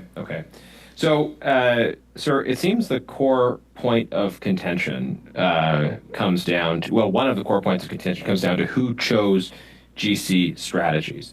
$54 million went through this company. It's a 2-person company working out of their basement. No in-house IT expertise whatsoever. Did very well financially off this contract. So everybody wants to know who actually made the choice to hire GC Strategies, and anybody who might have been responsible for that decision is telling us that they weren't involved. You have testified that you did not choose this company. However, you've also testified that you were presented with 2 models of service delivery. One of those, you say, was fully outsourced, and the other one was partially outsourced. And so you made the choice without knowing which company was associated with which bid. You made the choice to choose the partially outsourced as opposed to the fully outsourced solution. Is that your testimony essentially? So just to correct one thing that Genuous said, because we're all about facts on this channel, $54 million did not funnel through GC Strategies. That's not what happened. GC Strategies was given the lion's share of the development contracts that went for ArriveCAN. There was other costs associated with ArriveCAN that added up to that $54 million. A lot of it was just administration fee that the government took off the top, which is a completely other topic. I think it was around $7 or $8 million went to the Service Canada call center. Other money went to contingency. So it wasn't all through GC Strategies. I just want to make that correction there. And one thing I do want to point out, sorry, now that I'm just thinking about it, if you guys notice, a lot of the MPs are not actually in committee. They're in their offices or off-site wearing headsets in front of their computers. And that's because it's constituency week this week. So they're back in their constituencies working with their constituents, and they're dialing into committee, which is not normally held during constituency week. But because Mindone was available, and this is important, that's why they're holding it. And most of the MPs are remote. Yeah. I chose a direction, and it was partially outsourced as actually staff augmentation. If I could clarify one part, GC Strategies did not receive $54 million. So I've heard numbers here at 9 million or 11 million. They did not receive that much. 54 million went through, was spent on ArriveCAN, went through GC. But I want to just focus on the piece about the decision you made, right? So you were presented with a choice between a fully outsourced option and a partially outsourced option. And you gave the direction, you made the decision to say you want the partially outsourced option. Is that correct? Made that decision. Pardon me? I made the decision to go to a model would use staff augmentation and our existing cloud and leverage existing code. I made that decision. You made that decision. And you are telling us that you, at the time you made that decision, had no idea that there were specific companies associated with specific options. Like nobody mentioned that GC Strategies is presenting this option and Deloitte is presenting this option. You made that recommended technology direction in complete ignorance about which companies were behind which option. Is that what you're telling us? Thank you, Mr. Chair. That is not what I'm telling you. That's what we're hearing. That's what we're hearing, Doan. And this is what Mr. Genuous is so good at, reducing it to absurdity. That's what you're telling us, Doan. I'm interested for him to re-explain what he's telling us, what he didn't tell us, but what he did tell us. I would like to remind the committee that this was not a $54 million in March of 2020. That's not my question, sir. That's not my question. Answer the question. You have an obligation to answer the question. That's part of the way this process works. I am answering the question. No, you're not. You're telling me that you were not ignorant of which companies were involved. So when you were presented with these two options, a fully outsourced option and a not fully outsourced option, you're telling me you knew at the time that Deloitte was behind one of them and GC Strategies was behind the other? GC Strategies behind the other, and all the evidence I found will support what I just said. Pardon me, can you repeat that, please? I am saying that I was aware that one of them was Deloitte, and I was not aware that the other one's GC Strategies, and all the evidence I found supporting this decision around that time will support what I said. There are no mentions of GC Strategies. So someone came to you and they said, we have the option of fully outsourcing to Deloitte, or we have the option of a partial outsourcing solution, but we're not going to tell you who the company involved is, and then you made the decision. Yeah, Genuous has him in a complete corner here, as Genuous is so often able to do. Great line of questioning. Joseph Mann with a $5 super chat. Keep up the great work to reveal the darkness. Thank you so much, Joseph. We do our best. We try to be as accurate as possible. And we share our opinions, and we just hope they're right. And we're going to keep going until they drag us off kicking and screaming. There you go. Is that how it happened? So, about 10 days before this started, the World Health Organization declared a global pandemic. Sir, not what we're talking about. Not what we're talking about at all. Did you answer my question? Thank you, Mr. Chair. This is an important context. 5 days later, Canada closed its borders. 4 days later, we unprecedentedly closed the borders with the United States. So you're already accused of lying to this committee. Could you? I think it's in your interest to be forthright and direct, and you have an obligation to be forthright and direct in any event. Is my description of events correct? Namely, that when presented with this choice, you were given either fully outsourced to Deloitte, yes or no question, or this partially outsourced solution in which they didn't tell you what the company was involved, and you made the decision in the absence of that information. Is that what you're claiming? Very quick answer, Mr. Dillon. Thank you, Mr. Chair. The decision wasn't partially outsourced. It's staff augmentation, and it was to build an app to replace a form. That was all it was. It was not a $54 million decision. We didn't know that simple app. So you're not answering my question. That is our time, gentlemen. Mr. Chair, I would ask you to call the witness to order on this point. He has an obligation to answer. Yeah, but that is our time. Perhaps on your next round we can get to that. Thanks very much. Mr. Jouari, please, for 5. Yikes. Yeah. Oh. Doan. How did these guys come in here? Like, do you think they have a plan? Because if he had a plan, it's not going well. Well, these are not stupid men. One would think, anyways. I mean, they're high ranking. Like, that's the CTO. Cameron McDonald's got some fancy title too. Like, these are not stupid men. They must have a plan. Well, and to actually dovetail off of Joseph Mann's super chat, where he says, "Keep up the great work to reveal the darkness," you actually reminded me of a quote from a very good movie from a while ago called "Ghost in the Darkness," and the quote is this: "There's a saying in prize fighting." Every man has a plan until he gets hit. Well, Mr. Doan, you've just been hit. So, whatever plan he had, it is out the window. And he is just struggling to stay afloat, and he is sinking like the Titanic, folks. Thank you, Mr. Chair. Okay, thank you for coming today. Mr. Duan, you were presented with an option of fully outsourced and as opposed to staff augmentation using existing cloud and existing code. Can you explain the existing code piece that you're talking about?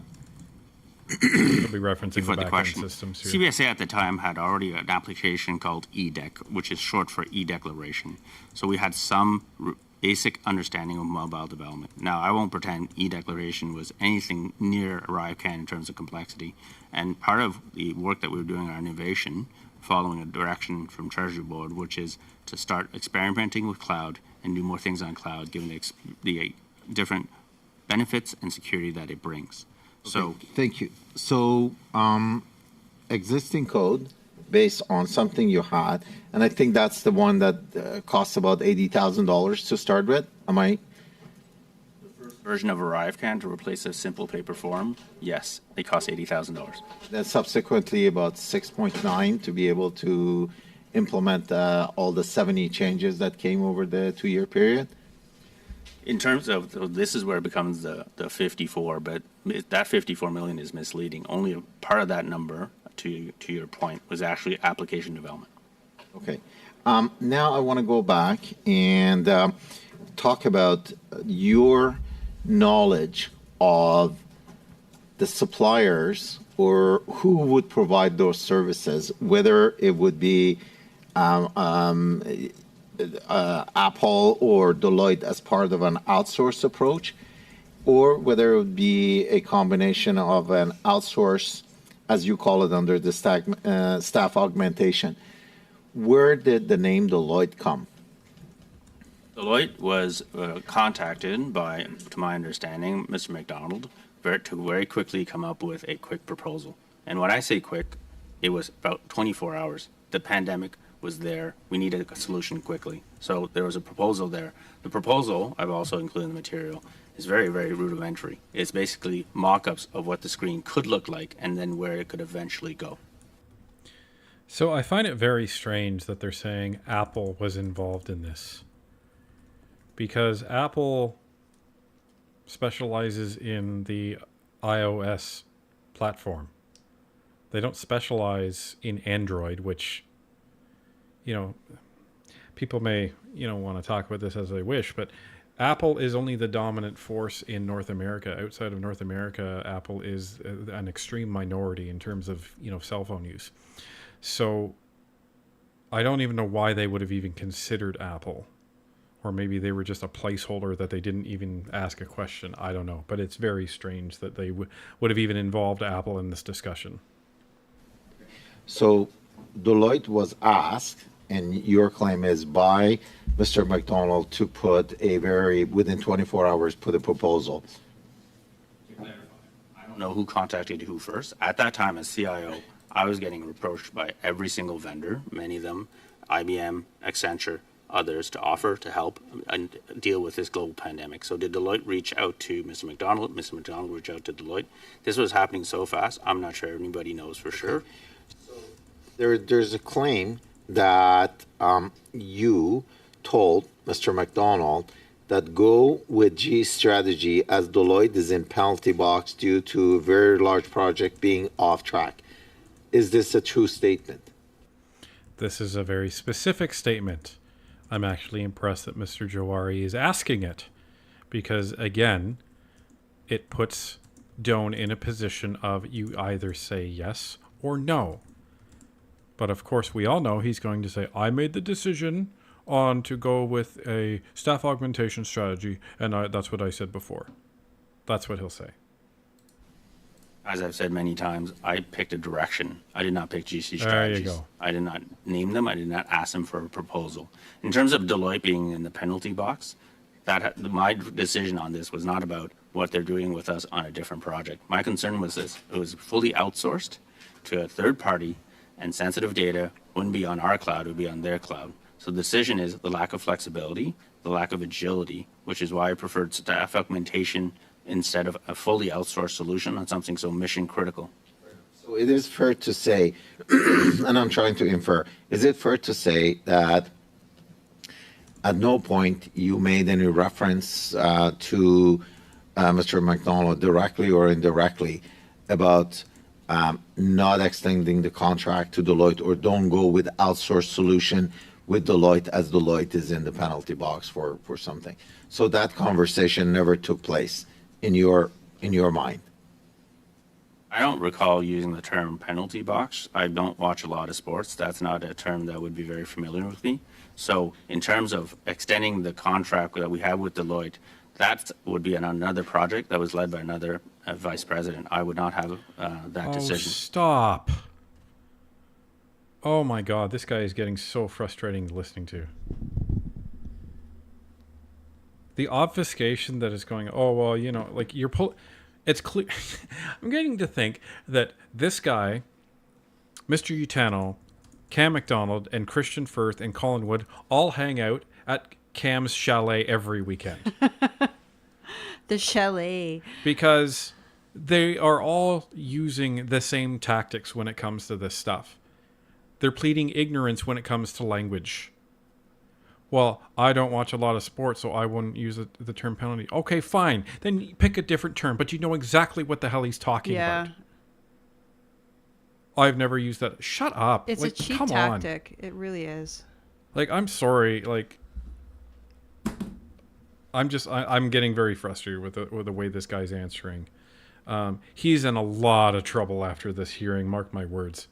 I would take it that no, you did not have that conversation with Mr. McNall specifically talking about penalty box and all that. Okay, how often did you meet with Mr. McDonald on ArriveCan? So before we get further, you're lucky I saw your question, Mr. Nicholson, but it is a good one. So for those that don't know, this penalty box term that they're talking about here, what that is during Cameron McDonald's testimony, he was saying that he brought Deloitte and GC Strategies to Mr. Doan for a decision on which one to use. Cameron said that Mr. Doan told him that since Deloitte is in the penalty box for reasons quote-unquote unknown, then there's a default decision of GC Strategies. Now, what he's talking about by penalty box, Cameron, is that Deloitte was working on another project, which is the CARM project. That was a $370 million project, which committee should start looking into that one too. And allegedly, according to Cameron, they did such a terrible job on that project that CBSA had chosen to pause any future projects with them. So when they were talking about earlier the fact that CBSA has chosen to pause projects with GC Strategies and Dalian and Contradicting, that would be the equivalent of the penalty box. So you're basically choosing not to do any business with them on a temporary go-forward basis until a decision has been made to resume relations with those organizations. That's what this penalty box is referring to when it comes to Deloitte. Sorry, I have to read this comment because it came up and it's hilarious. The dude says 2 minutes for lying on the ice. Yeah, there you go.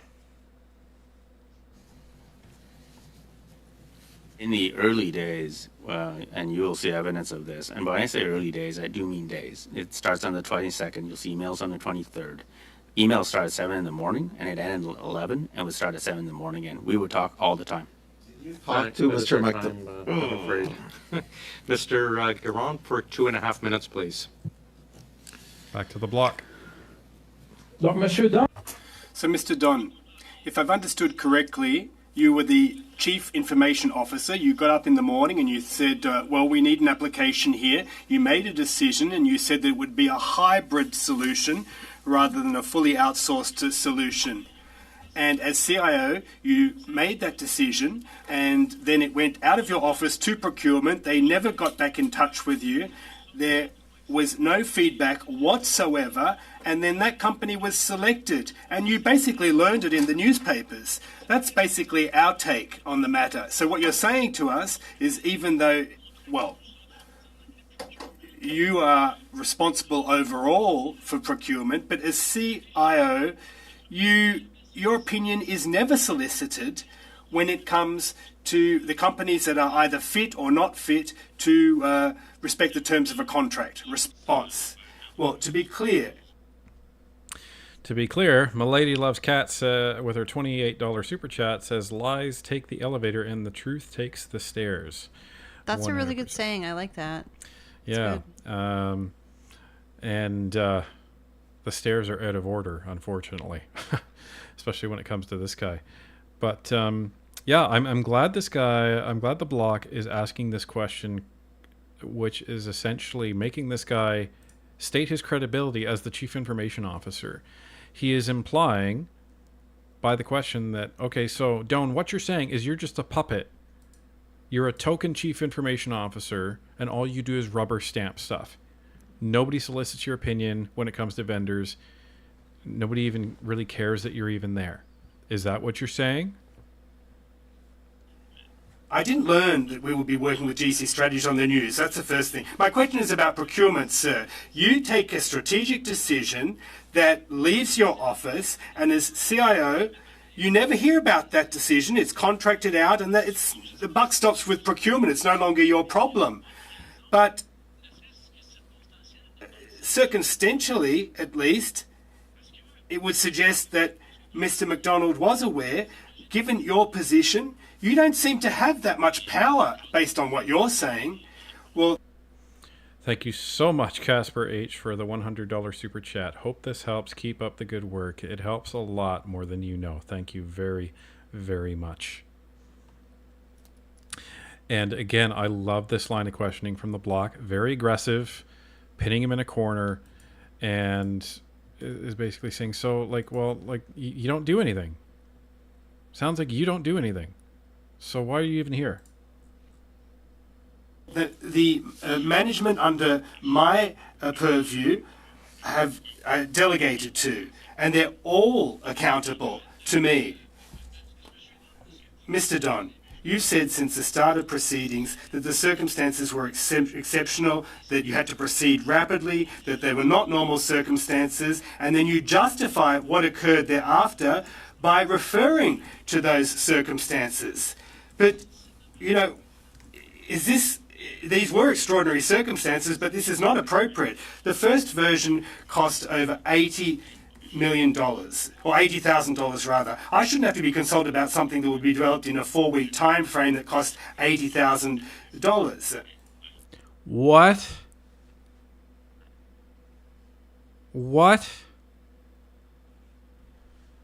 Wow, the total disregard for taxpayer money. I'm sorry. I don't care how high up you are.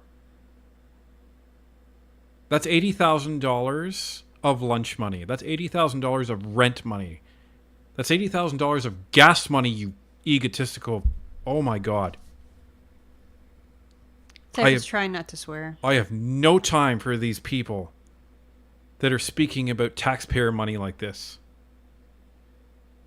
They should be treating this money as if it's their own. And they don't. And that's the whole problem with this government. They don't. This guy is an absolute embarrassment to his profession, to his industry, and to his organization, which is the Government of Canada. This is what he's saying. I shouldn't be bothered by a little $80,000 app that's going to affect the lives of every single Canadian traveler in this country. Why would I be bothered about that? That's what he's saying. Any respect I would have had for this guy, which there was very little, I'm into the disrespect territory now. This guy is just something else. This is completely disgusting, and the disrespect that he's showing for every Canadian at this hearing is utterly appalling. On that note, the dude sends a $7 super chat. Wish I could send more. Love you all. We appreciate every cent, unlike this guy, the dude. Yeah. And one other thing I wanted to announce, that it's snuck down a little bit now, but we did hit 1,000 concurrent viewers. I saw the highest at 1,002, which is a record for this channel. We've never had 1,000 people on our live stream before, so come back. So thank you all for being here with us and learning about exactly what's going on in our government. faisais confiance à M. McDonald. Il y avait des délégats. I trusted Mr. McDonald. The authority was delegated to him, and I'd like to remind the committee that ArriveCan was not my only responsibility. It was quite a simple app to replace some paperwork. There were many of my employees that had COVID, they were in hospital, so I had to delegate this, and yet I was accountable. Wait a minute. If it was such a simple app, then why couldn't you do it internally? And why did it cost $54 million? Yeah, it was so simple. Why did it cost more than $80,000? CIO? And what? You can't multitask as an executive? This wasn't my only responsibility? Well, I sure hope it wasn't your responsibility. You're the CIO. Yeah, you should have multiple projects under you as the CIO. Many, many. And many millions. And you're sitting there saying, oh, well, it wasn't my only responsibility. It's the frickin' ArriveCan app. I'm sorry, high visibility technology and high visibility projects should be a priority for whatever executive they are being accountable to. I delegated that authority to Cameron McDonald. Really? You're going to sit here and explain to committee that you delegated your CIO authority to Cameron McDonald when it comes to ArriveCan? Is that what you're trying to say? Because that's not how it works. Then why are we paying you? There you go. Time. Mr. Johns for 2.5 minutes, please. So Mr. Doan, are you saying because you don't follow sports, you don't know what it means when a company's put in the penalty box? Awesome, Johns. Thank you for that question. Well, Thank you for the question. Non, c'est pas ça que j'ai dit. J'ai dit, je suis... That's not what I said. Yes, it is. And I want to read this quote from Shed Dwelling Hermit. He lives in Canada. He knows what a penalty box is. Yeah, That's right. Absolutely. If you've been around Canada during playoff time for 1 year, you know what it means. It's not an expression that I'm not aware of, but there's a big difference between an expression that I use myself often. Is this a Kevin Deloitte Chalet thing? it was alluded to that they were in the penalty box. We can come up with whatever we want. Sideline, pushed out, on pause. Why? Why was Deloitte on pause? The CBSA was in the middle of a major project, and if memory serves, it was over $400 million, but do not quote me on that, but it was in the neighborhood. To give you an idea, a major IT project to modernize its revenue collection. It was a managed service, and it was the system integrator was Deloitte. That major project had a lot of difficulties, and the difficulties around time, scope, cost. Now, to be fair, and with my 25 years of experience, all major projects in IT have difficulties. It doesn't matter which partner it is. It doesn't matter if it's outsourced or insourced. So the difficulties. So why are they all not in the penalty box? Why is everybody else not in the penalty box? Good question. Why was Deloitte specifically in the penalty box? For the question again, I don't remember using the word penalty box. We were working with them on a major project, and from a major project perspective, a $400 million project. You think you would have a really good idea what they were doing wrong? I mean, why were the cost overruns? Why was it taking too long?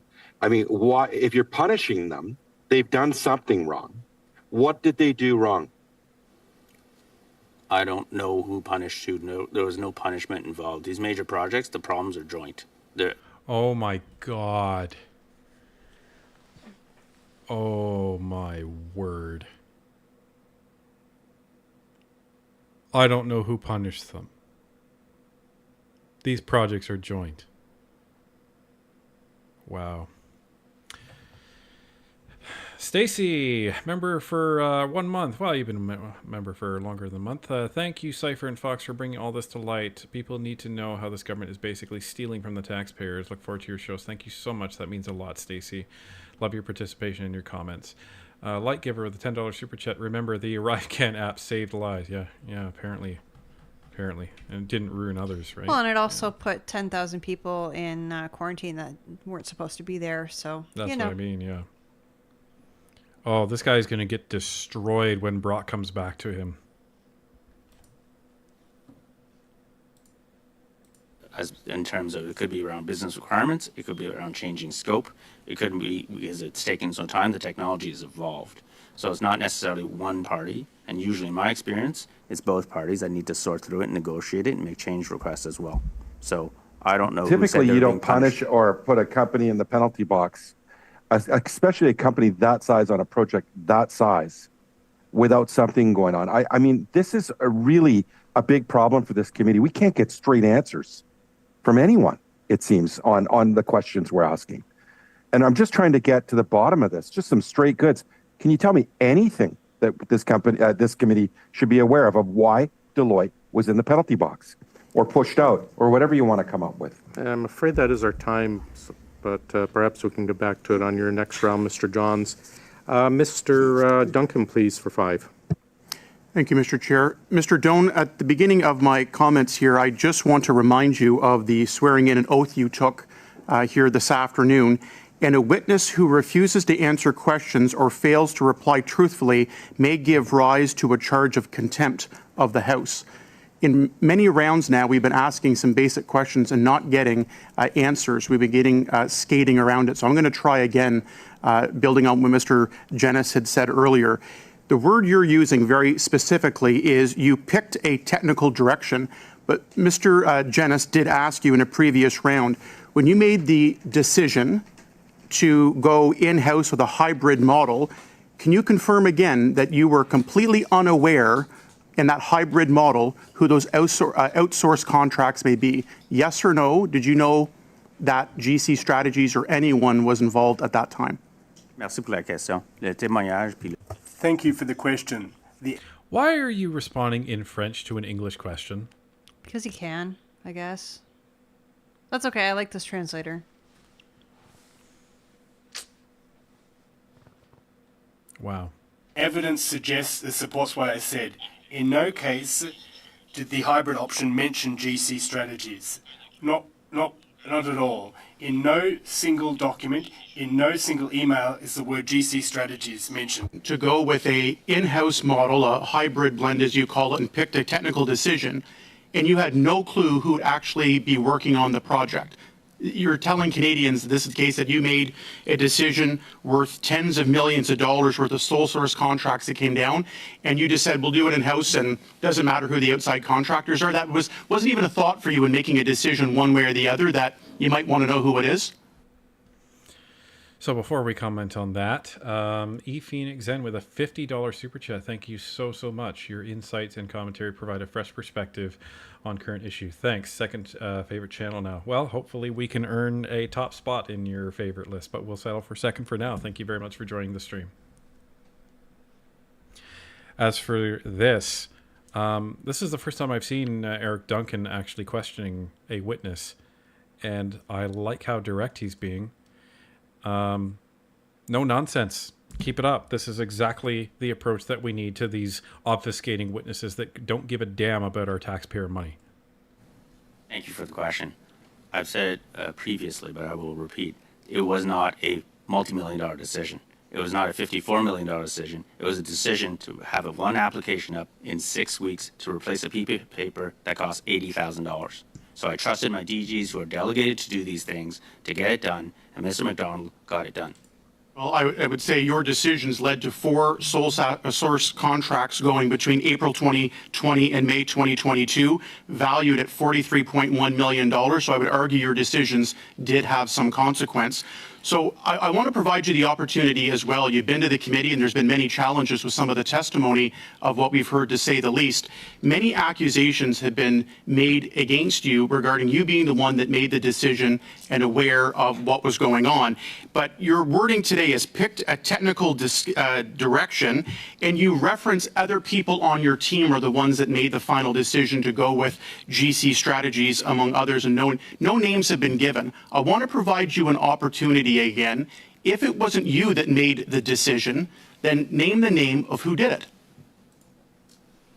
Merci pour la question. Thank you for the question. I was the one who made the final decision. I'm responsible for it. The buck stops with me. The question that you're asking me is who contacted GC Strategies to ask them to solicit bids. There's a difference between those two things. Who made the call? I don't know. I still don't know. But based on what I've understood, this is under investigation by CBSA currently. Wow. You're going to get a lot of crap for that one. You don't get to rewrite the question asked to you. You don't get to do that. Especially not when you're sworn in under oath. Someone made the call, even if what he's saying is true. Okay, so guys, we're not going to go with Deloitte. We're going to go with a staff augmentation strategy here. We're going to get a staffing firm. They're going to make some calls, get some resources in, and they're going to work on this with us. That's what we're going to do. Okay. Then who are you going to go with? Well, typically, you should know who you're going to go with. And typically, when someone comes back, you're going to say, okay, so who did we go? Who are we getting them from? And the person's going to say, oh, well, GC Strategies or Bob's Talent or whatever it is. And this guy's just like, oh, it's a mystery. It's a complete mystery. Damn. I go back again. So if it was not you, you've not gone through any of your research, any of the documents that you've asked and been given to. Everyone's pointing the fingers at you to say you're the one that made the decision. Your quote's only a technical direction. Yet nobody in all the testimony that we're hearing this way is taking responsibility for what happened. So perhaps what I can just say is, who's going to take responsibility here? Do you take any responsibility for what happened here? You haven't provided the person through all the documentation notes you've been given and going through. You haven't pinpointed how tens of millions of dollars of sole source contracts got awarded over multiple years. And that whole starting point, just say, oh, I'm not sure who it was and it doesn't really matter to you. If it wasn't you, do you accept responsibility? And if not, who? As the CIO, I take full responsibility on that decision to go in that direction. And that decision allowed us to deliver ArriveCAN over 2.5 years. You mentioned it was a multi-million-dollar decision. It was not. We, at the time, did not know the pandemic would evolve the way it did. All the messages were, it'll be over soon. We didn't know variants were coming. We didn't know vaccine certificates were coming. We didn't know about exempt travelers and everything that ArriveCAN had to do. I made a decision. I stand behind it. It cost $54 million, and it was value for money. And as far as I'm concerned, it saved lives. Okay. If there's any government people that happen to be watching that are connected with this, that are connected with committee, I strongly suggest that you ask these people to provide the Section 32 forms to authorize funds for ArriveCAN. Because this is a bullshit answer that this guy is giving. Because in order to spend money in the government, and again, this is all publicly available, you have to use what's called a Section 32. Section 32 is the authorization to release funds, to spend the money. No money gets spent in the government without them. So he's saying, well, this was only an $80,000 app. Okay, so if there was a Section 32 for $80,000, fine. But once that ran dry, another Section 32 would have had to been filled out to go above that. So who signed that? Mr. Doan? Who authorized those funds? Ryan Poplinski with a $2.80 super chat. Thank you very much. Thank you, Cypher and Fox. Keep making great videos. We intend to. Hopefully you continue to think they're great. Yeah, we're not going to stop until Justin Trudeau himself comes and knocks our door in and tells us away. Well, and even then, he'll probably, kind of meekly ask us to stop what we're doing. I think there's a lot of Canadians that would struggle to understand how at the beginning of all of this here, making a decision to go in-house and have a hybrid of having an outsourced blend and have multiple companies. So you just made a selection and just didn't happen to ask at any point whether to go outsource or to go in-house with the hybrid model of having consultants and other firms getting sole source contracts, and never bothered to cross your mind in making one recommendation or the other who might be the partners playing and delivering on things. I think Canadians are going to have a very difficult time believing that. Thank you, Mr. Duncan. Mr. Baines, please go ahead. Thank you, Mr. Chair, and once again, thank you, Mr. Doan, for joining us today. Just back to the Deloitte piece. They were screened out of the process, and was it related to the firm's performance on CARM? Thank you for the question. As a point of clarity, there is no process. The decisions here in the material you'll see, we got a request from FAC on the 22nd. Options were already developed in about 48 hours, and we had to make a decision about 24 hours. This was not a process. Mr. McDonald said it was because of CARM. Was that true? Was that a true statement? The program that was being worked on by Deloitte. The concern I had wasn't what they were doing with CARM, and that was being led by another vice president. A major project like that will have difficulties over years, and it's been years, and they're still working at the CBSA on CARM. So the decision. So it wasn't their performance on CARM, as Mr. McDonald said. My concern was a fully outsourced solution. That's something that we would need in 6 weeks. There is no way with an outsourced solution like that, with all the moving parts, we would have had the version that we had out that quickly. Also, Okay, my concern was... So I'm just going to stop you there for a second. Why are we here? So we move forward with the hybrid model. You made that decision, and you said that was your decision. In the end, you stand beside that decision, behind that decision. But now we're here because there is a contract dispute between GC and Botler. Is that true? Is that why we're here? Thank you for the question. Je crois qu'on est ici à cause des allégations qui étaient... I think we're here because of allegations that were made by Botler. That's the crux of the matter. We've discussed this before. Why did it cost $54 million? Why did we deal with a company that's relatively small? We followed the rules. Procurement. No rules were broken as far as I'm concerned, and the allegations I'm not part of, I'm not investigating. So right now, the decision and the concern I had around the Deloitte solution was the information wouldn't be on our cloud, and I have documentation here that also attests that our cloud is secure and it would give us the nimbleness and agility to proceed. Okay, I will tell you why you're here then. Both of you, ignoramuses. Botler is alleging criminality from GC Strategies, from Dalian, and potentially from people inside of the government. Not as it relates to Botler, not as it relates to ArriveCAN, but as it relates to the actual procurement process. And because GC Strategies and Dalian are implicated, and what other projects were Dalian and GC Strategies in? Oh, it was the ArriveCAN project. So of course there's going to be questions as to how did they get into the ArriveCAN project? Because by your own admission, Mr. Doan, you guys didn't select GC Strategies for Botler. GC Strategies and Botler. Sorry. Let me correct myself. Mr. Doan, you're saying that GC Strategies didn't bring Botler in to Mr. Cameron McDonald. You're saying that Cameron McDonald went out and actually got Botler with GC Strategies. Don't you think that's a little strange to be working so closely with a vendor to go and get a specific technology partner? Why wouldn't Cameron McDonald just reach out and pull in Botler and have a discussion with them? That's what would make the most sense. But no. So you have this organization that is potentially committing criminality. Same thing with Dalian. And people are confused why you're called to testify regarding the ArriveCAN app and these same organizations being involved in that project. Are you kidding me? Like, the Liberals' game plan seems to be pretty transparent at this point, and that's to demonize Botler and to bury ArriveCAN with them. Well, and to also distance ArriveCAN from the work that Botler was doing. Right, because that's the hard evidence from the whistleblowers that actually came out.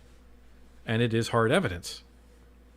So if you distance them from that, well, maybe they're hoping that they can distance themselves from all this mess. Yeah, that's the hope.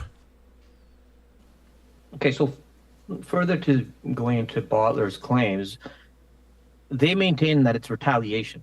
We've also heard that their work was inadequate, or there was a lack of resources to commit to the project. And this is their work on the CBSA app that was canceled. Do you have any knowledge of that? What's your thoughts on that? He's a CIO. He doesn't know I've anything. heard the various testimonies. Now, in terms of this particular project, to be clear, this was something that another company was doing. We were not the IT developers here. We were not the IT delivery. The client was human resources, given the nature of it. So my understanding was 2 of the 6 deliverables were delivered, and for reasons mostly, from what I recollect, of how busy everybody was within HR and labor relations with the pandemic, there was not enough time to dedicate to this pilot. Now, the specifics of that and that decision, I would refer you back to CBSA. Like, wow. You're sitting there saying you make no decisions when it comes to this technology in your own department as the chief information officer. That's the craziest thing I've ever heard. It's astounding. I mean, again, you know executives. Have you ever heard of any executive who doesn't make decisions within their own department? Well, yes, and they're an incompetent executive. Okay, fair enough. They're not worth their pay grade. And this guy was promoted, everybody. This guy was promoted from a CIO in his government department to the chief technology officer of the entire government. Yikes. Okay, so to your knowledge, like, have there been any changes at CBSA and across the government in recent years to change practices, like around subcontracting? I believe I heard that CBSA have done a lot of changes. I'm no longer there around how procurement occurs, how procurement is governed, learning from some of the lessons that we did for things like ArriveCAN and others. So I believe those are underway. I would refer you to the CBSA for that. In terms of changes to subcontracting, PSPC colleagues were here to speak to that. I do believe the OAG and the Office of the Procurement Ombudsman are doing various reviews, and if they do find gaps to how to improve that, I sincerely believe that my PSPC colleagues will take those into consideration and take the necessary actions. Wow. All right, so just to clarify some acronyms, just in case it's confusing anyone. So we have CBSA, Canada Border Services Agency. FAC, Public Health Association of Canada. I believe that's what the A stands for. PSPC, Public Service Procurement Canada. HR is Human Resources. Just to clear all of that up. Yeah, government people love to speak in acronyms. It's infuriating. Okay, I'm going to go back to Mr. McDonald said you specifically instructed him to help Botler deliver an executive appropriate presentation. So you almost, is that like coaching somebody? Oh my God, why are you guys...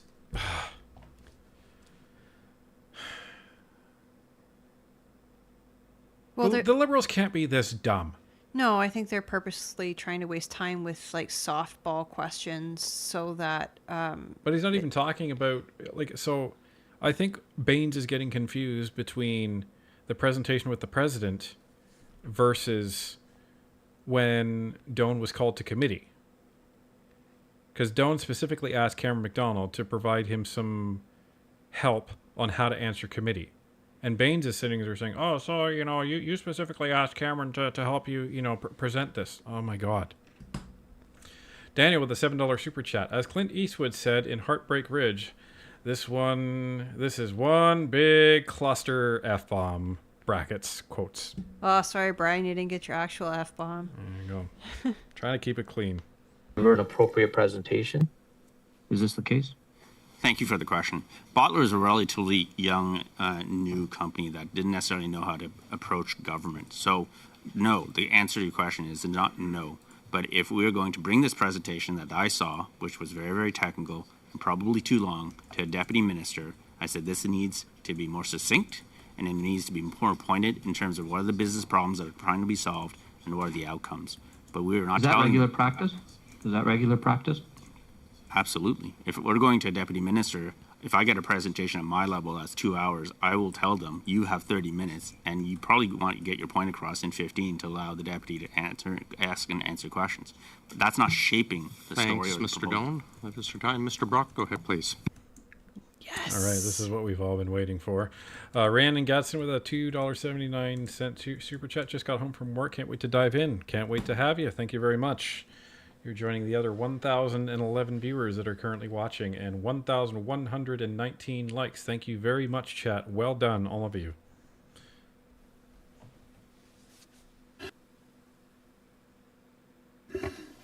So, Mr. Doan, I'm going to go back to my opening line of questioning to you because I asked you on 2, possibly 3 occasions, and you didn't give me a straight answer. And my colleague, Mr. Duncan, reminded you about a refusal to answer questions. I'm not interested in your version of a particular question I put to you. I expect a direct response to a direct question. So you identified a number of areas that Mr. McDonald has accused you of lying. And I'm asking now this very simple question, now a third, possibly a fourth time. Was Mr. McDonald lying at committee when he said the decision to retain GC Strategies on the ArriveCAN was yours and yours alone? That is a yes or a no, Mr. Doan. Thank you, Mr. Chair. That is not a yes or no question. I'm asking for a yes or no, Mr. Doan. Thank you, but that is not a yes or no question. I made a technical direction in terms of where to go. Again, Mr. Doan, I'm not interested in your explanation. Why is it impossible for you? It was easy for Mr. McDonald to accuse you of deliberately lying. Is this something that your lawyer has instructed you not to opine on or to comment? I'm asking you specifically, was Mr. McDonald being truthful with respect to all the lies that he claims that you made when you testified, specifically that it was your decision to retain GC Strategies? It's a yes or a no. Are you incapable of answering a yes or a no? I am under oath. So the words that come out of my mouth are going to be very, very specific because I am under oath. The question that was asked of me is who picked GC Strategies? I did not make the decision to go with GC Strategies. I picked a direction. I'm going to stop you right there. Wow. Basically, I can't lie, so I have to be very careful with my choice of words. Yeah. That was a very revealing statement there. Yeah, that didn't do what you wanted it to do, guy. No. I thought he was going to say after that, so I have to be very careful to make sure I'm telling the truth. But he didn't say that. But even that, like there's no good outcome from that sentence. Like, if you take the semantics out of it, this is what I would say. This is what I would say if I was Doan. Assuming what he is saying has been quote-unquote truthful, in that he didn't pick the vendor, he picked the direction. This is what I would say. Cameron's version that he brought me 2 vendors, one was GC Strategies and one was Deloitte, that version was a lie. What I was brought was Deloitte and a incomplete solution that involved outsourced staffing. And I made the choice to go with outsourced staffing. That's all he has to say. That's all he has to say. The question is, why is he not saying that? You did not make the decision to go with GC Strategies. Mr. McDonald claims that you did. So is he telling the truth or is he lying? Thank you for the question. If his interpretation of that question is who picked the technical direction that led to it, then that is his interpretation. It's technical direction, and I'm glad you brought up technical direction, because why was it impossible for you to phrase how you were involved with GC Strategies when you last testified before committee? You went through all these mental gymnastics to try to make us believe, well, it wasn't my decision alone, it was my team, I had 1,600 employees. No one believes you, Mr. Doan. I wanted to give you a safe environment to finally come clean with the truth, and it appears you are incapable of doing it. Someone has to accept responsibility for giving $9 million taxpayer dollars to GC Strategies on the ArriveCAN app. That is fact. That is reality. Mr. Firth from GC Strategies confirmed that. I'm asking you, are you accepting responsibility for that, or is Mr. McDonald lying? Wow. This is why I love Brock. No bullshit. No bullshit, Brock. Tanny Annie with a 279 super chat. Great commentary. Thanks for bringing honest news. It's the least we can do in this very, very clouded world of truth that we live in. As I said many times, I take full responsibility for the technical direction that I took that led to GC Strategies. As a yes. So he was telling the truth that that decision was yours. It wasn't his. Now he gave you he looked at 6 options before he presented Deloitte and GC Strategies. How incompetent can you be, sir, when you're unable to identify for committee the names of those 4 other companies? Why is that? You will see in the evidence, this happened over 24 hours. So lots of things were... 1 hour. You're the chief technology officer. Why can't you identify the other 4 companies? We know Deloitte. We know they're in the penalty box. We know it's GC Strategies. Who are the other 4? I was not involved in that period of time, at that level of time. I trusted Mr. McDonald to do the work and do the assessment over a 24, 48 hours period of time. Mr. Doan, I was managing closing Mr. the border. Doan, I'll stop you right there. Did it not raise red flags to you that he presents only 2 companies in all of Canada that are actually capable of doing delivery on this ArriveCan app? We know that Deloitte was out of the question. Mr. McDonald knew that Deloitte was in the penalty box, didn't he? That was widely known at the CBSA. Thank you for the question. He did not present 2 companies. He presented an option, and the other one was to outsource. He did not, at any point in time... Sir, he claims that Deloitte was his preferred choice. Was he telling the truth or was he lying? I have found no evidence of that, and actually I have emails that would recommend using our cloud, using e-declaration from Mr. McDonald. I'll ask the question. Good on Brock. This guy is being very, very obfuscational here. Don B with a $10 super chat. Thank you so much.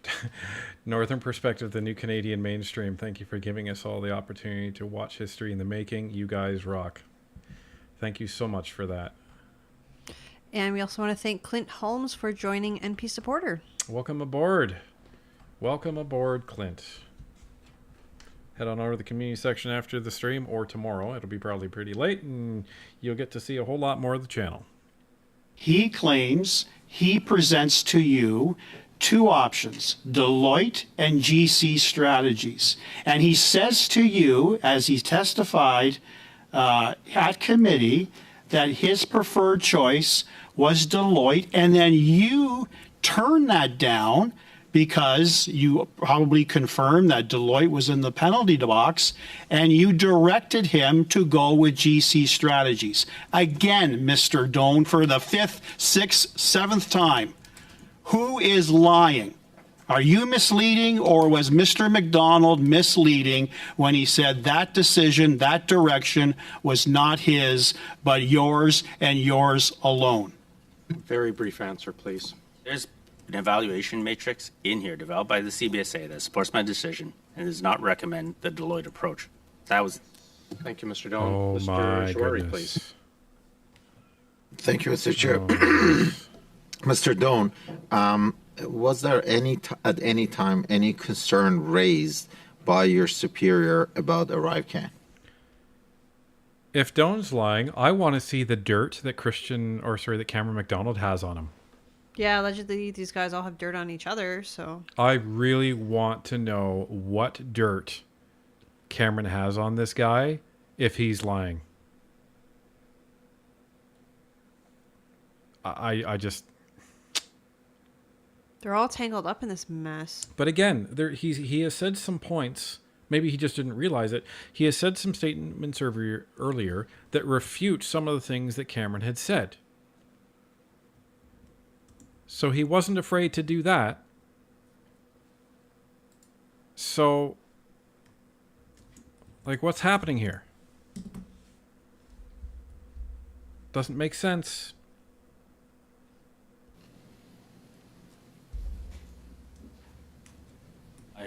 not clear on what the concerns that you're alluding to. Any concern about the cost, about the timeline, about responsiveness at any time, any of your superiors who raised any concern?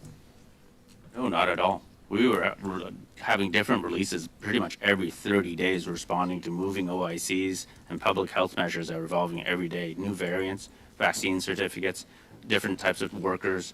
We were working around the clock, and we were delivering over and over and over a 2.5-year period.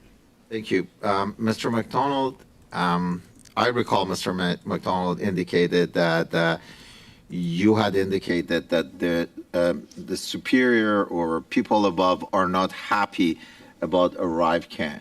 Can you recall any conversation that you may have had with Mr. McDonald around your superior not being happy about ArriveCan? Thank you for the question. No one puts on. No, not at all. There were meetings held, there were committees struck, there were town hall meetings, deputy ministers, other deputy ministers congratulated us on the job we're doing. They knew that what we were doing over the extended period, the stress that people experienced, we were proud of what we did, as were our superiors throughout the entire length of the pandemic. Thank you. What do you mean we? You weren't involved. Mr. You didn't know McDonald anything. also claimed that he understood that you said somebody is not happy up there and they want a head. That was last year. Somebody's head. Do you recall any conversation you had with Mr. McDonald around an individual as superior, whether the president of CBSA or anybody else, that not happy about and they want somebody's head? So what I get this to be, that Jawari's referencing, is last year, 2022, the costing came out of ArriveCan and this blew up and everyone was like, WTF? Why is this costing $54 million? And that's why at that time, Firth and Doan and all these people were brought into committee to explain that. So this is where I'm understanding that Marco Mendicino came down and wanted somebody's head on a platter to be able to offer for all of the outrage that this caused. Thank you for the question. I was not briefing the minister or the minister's office about this at this time or in the fall of last year.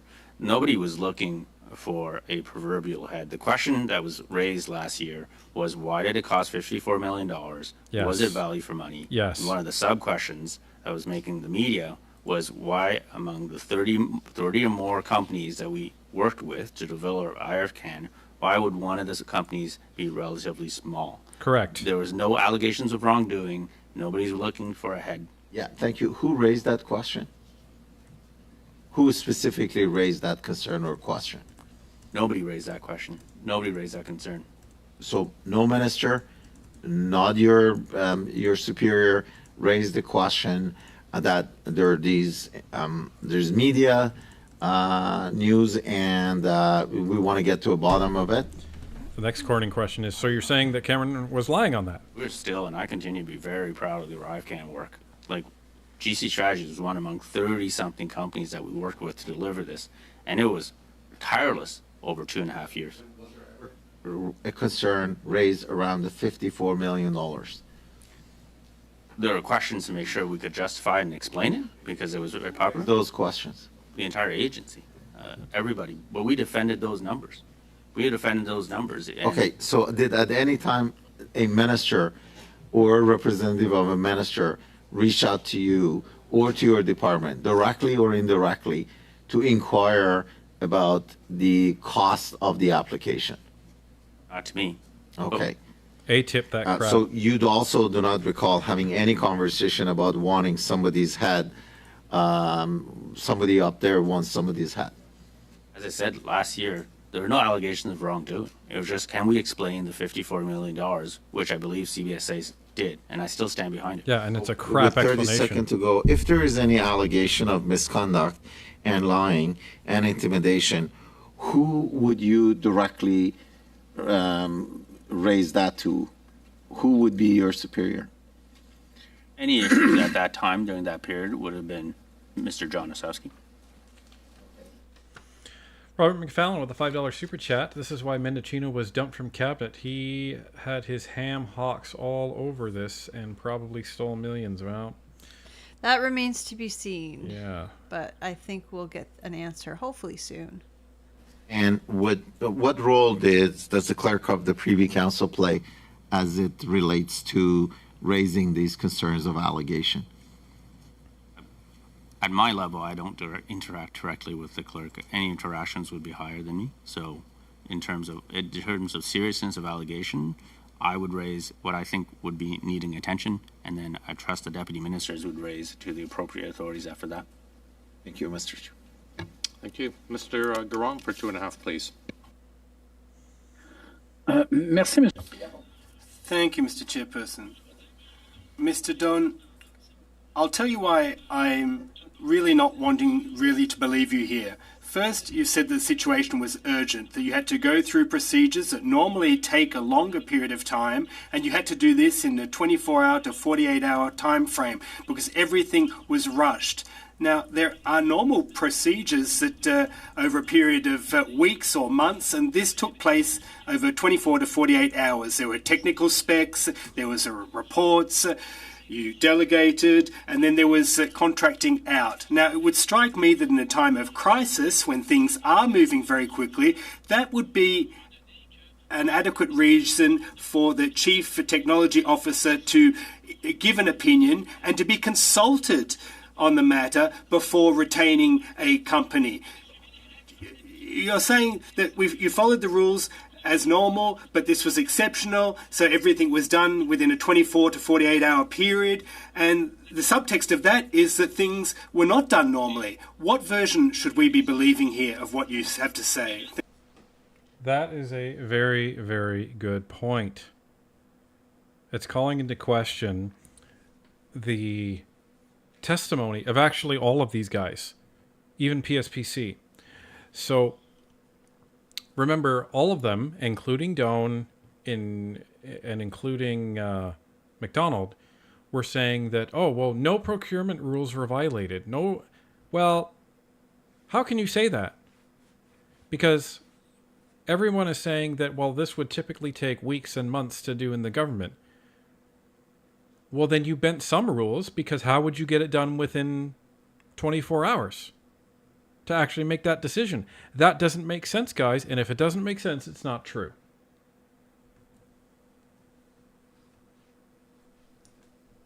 Thank you very much for the question. There were people dying across Canada. There were Canadians going to hospital. That's not what I'm asking, sir.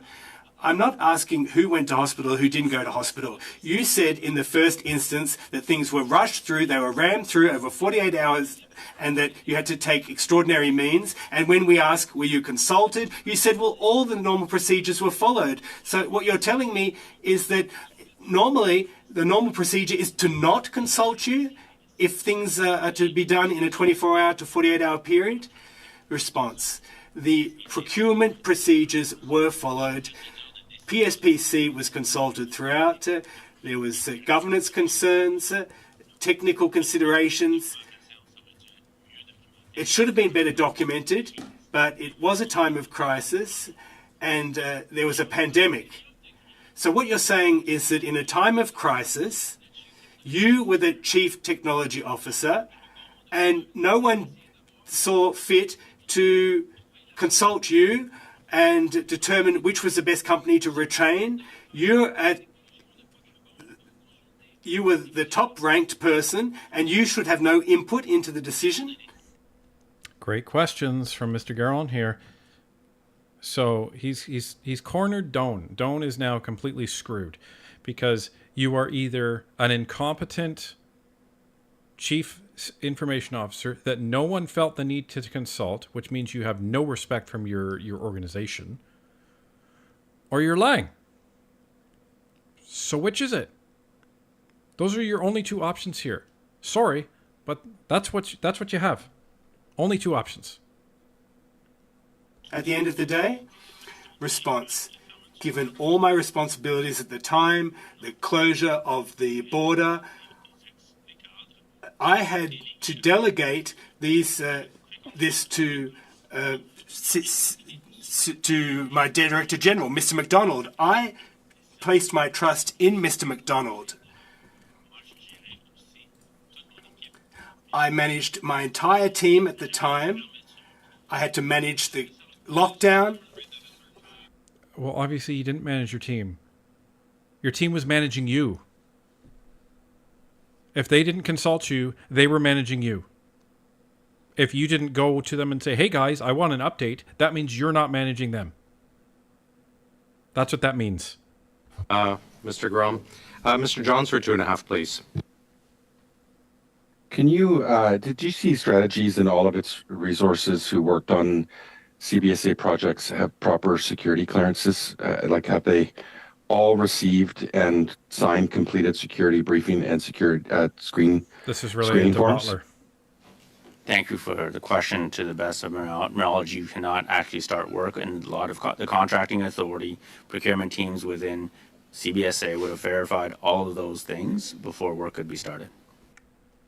Lee with a $10 super chat. Thank you so much. I'm mostly through catching up in double speed. Well, I commend you on that. Thanks for your dedicated coverage of this. I've never heard someone try this hard to portray themselves as useless. I completely agree, Lee.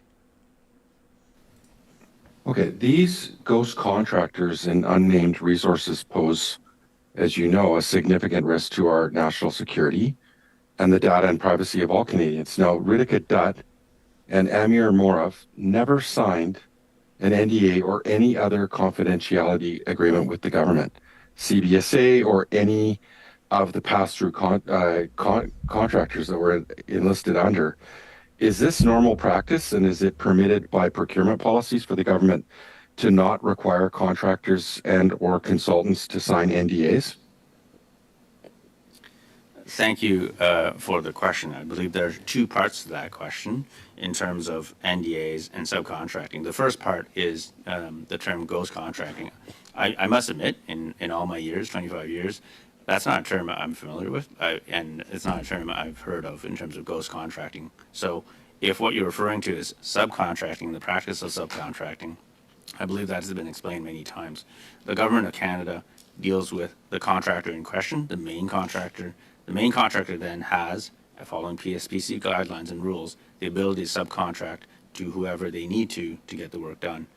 Those subcontractors and those engagements, the Crown or the government, in this case CBSA, are not privy to that. And the only one who would know that and could probably speak to your question would be PSPC. Wow. Wow, that's something else. For those wondering what NDA means, that's non-disclosure agreement. So that's an agreement that two organizations sign where one of them agrees not to disclose any of the intellectual property of the other organization. That typically happens when you have one organization providing services and intellectual property to another. Sometimes you will have an MNDA or a mutual non-disclosure agreement, and that is where both parties are agreeing not to disclose anything as it relates to that particular project as outlined in the agreement between them. Now, this guy saying, oh, well, I'm not familiar with the term ghost contractor, but I'll go ahead and explain what, ghost contractor means, because I know exactly what it means. And then he goes on to say, well, you'll have to talk to somebody else. Yeah, it's always somebody else, isn't it, Doan? You are so useless, and that's how you portray yourself as. It's absolutely appalling that this guy is getting paid a salary in the six figures from Canadian taxpayer money. Okay, so basically the subcontractors don't need to sign NDAs is what you're saying. And they can have access to private information and, data and privacy of Canadians without signing an NDA or any other confidentiality agreement. That's basically what you're saying. Yeah. Merci pour la question. Non, ce n'est pas ce que j'ai dit. No, that's not what I said. All the subcontractors that work on a contract have to follow the same rules and meet the same security requirements, regardless what level those subcontractors are at. From a security standpoint, everything must need to be upheld. Mr. Genuis for 5, please. Dustin Gray, the $5 super chat. There's a Clint Eastwood movie that comes to mind for a few dollars more. Yeah. There's a couple of couple of Clint Eastwood movies that come to mind. One of them, and I think is appropriate for the coming line of questioning, is "Do you feel lucky, punk?"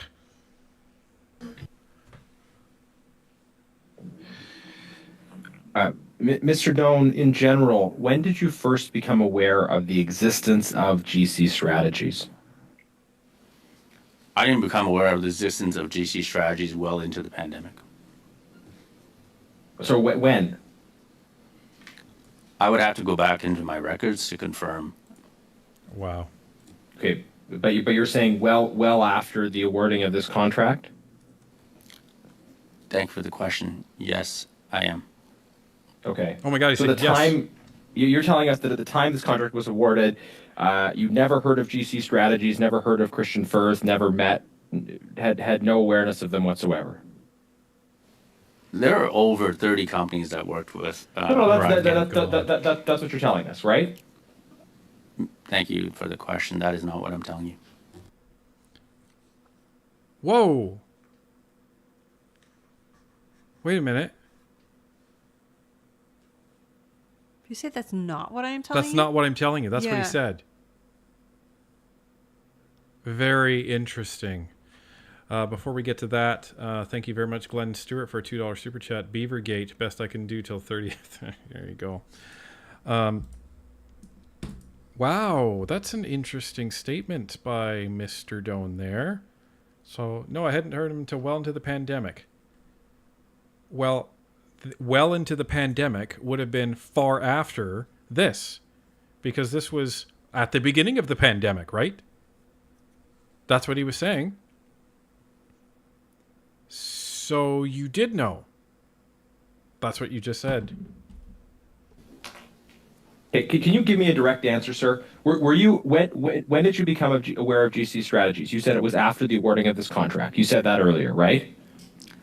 Thank you for the question. I believe what I interpreted was, when was I aware that GC strategies was on ArriveCAN? That was well after the pandemic. No. When were you first aware of GC strategies in general?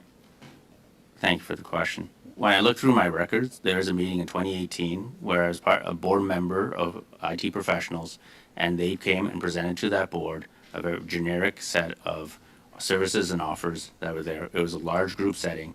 I do not have the material still, but I can endeavor to find it. Do you recall that meeting, though? Was that the first time you learned about the existence of GC strategies? I have a meeting invite and notes that they were there presenting, among probably others. Do you recall that meeting? I do not recall that meeting. Okay. We know that GC strategies did work for CBSA prior to ArriveCAN. When, in your recollection, did you first become aware of the existence of GC strategies?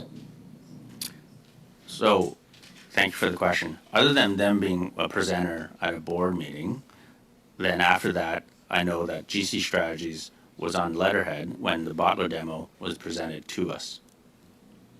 Okay. Sir, I think everyone on this committee would be familiar with the phrase, make it look like an accident. And that's starting to seem to be what this is sounding like. Nobody is going to admit, apparently, to choosing GC strategies, but all kinds of factors were lined up in such a way that made it seem like it was the only choice. You were at the center of this choice, apparently. You say that you chose between the fully outsourced option, which you knew was from Deloitte, and the staff augmented option, which you say at the time you didn't know who it was coming from. Who brought this choice to you initially? Oh, good. How was it presented to you? Okay. So this is actually really intelligent. Very, very good, Mr. Genuous or Genus, or however he would like to be addressed. So he knows that he's not going to get a straight answer from Mr. Doan around GC strategies and, who made that decision. So he's accepted that. Rather than waste his time on more bullshit around this from Mr. Doan, he's taking a different tactic now. So he's like, okay, fine. You're not going to tell me that. Fine. Who brought that to you? And he wants him to say Cameron McDonald. This technical choice you tell us about. Materials here. They're essentially a bunch of emails that says, one is we're going to a Deloitte. There's a deck that is presumably from Deloitte with mock-ups and screens. There's a different deck that says this is the in-source option. The material is here. That second option that I talk about, there's no mention of GC strategies anywhere.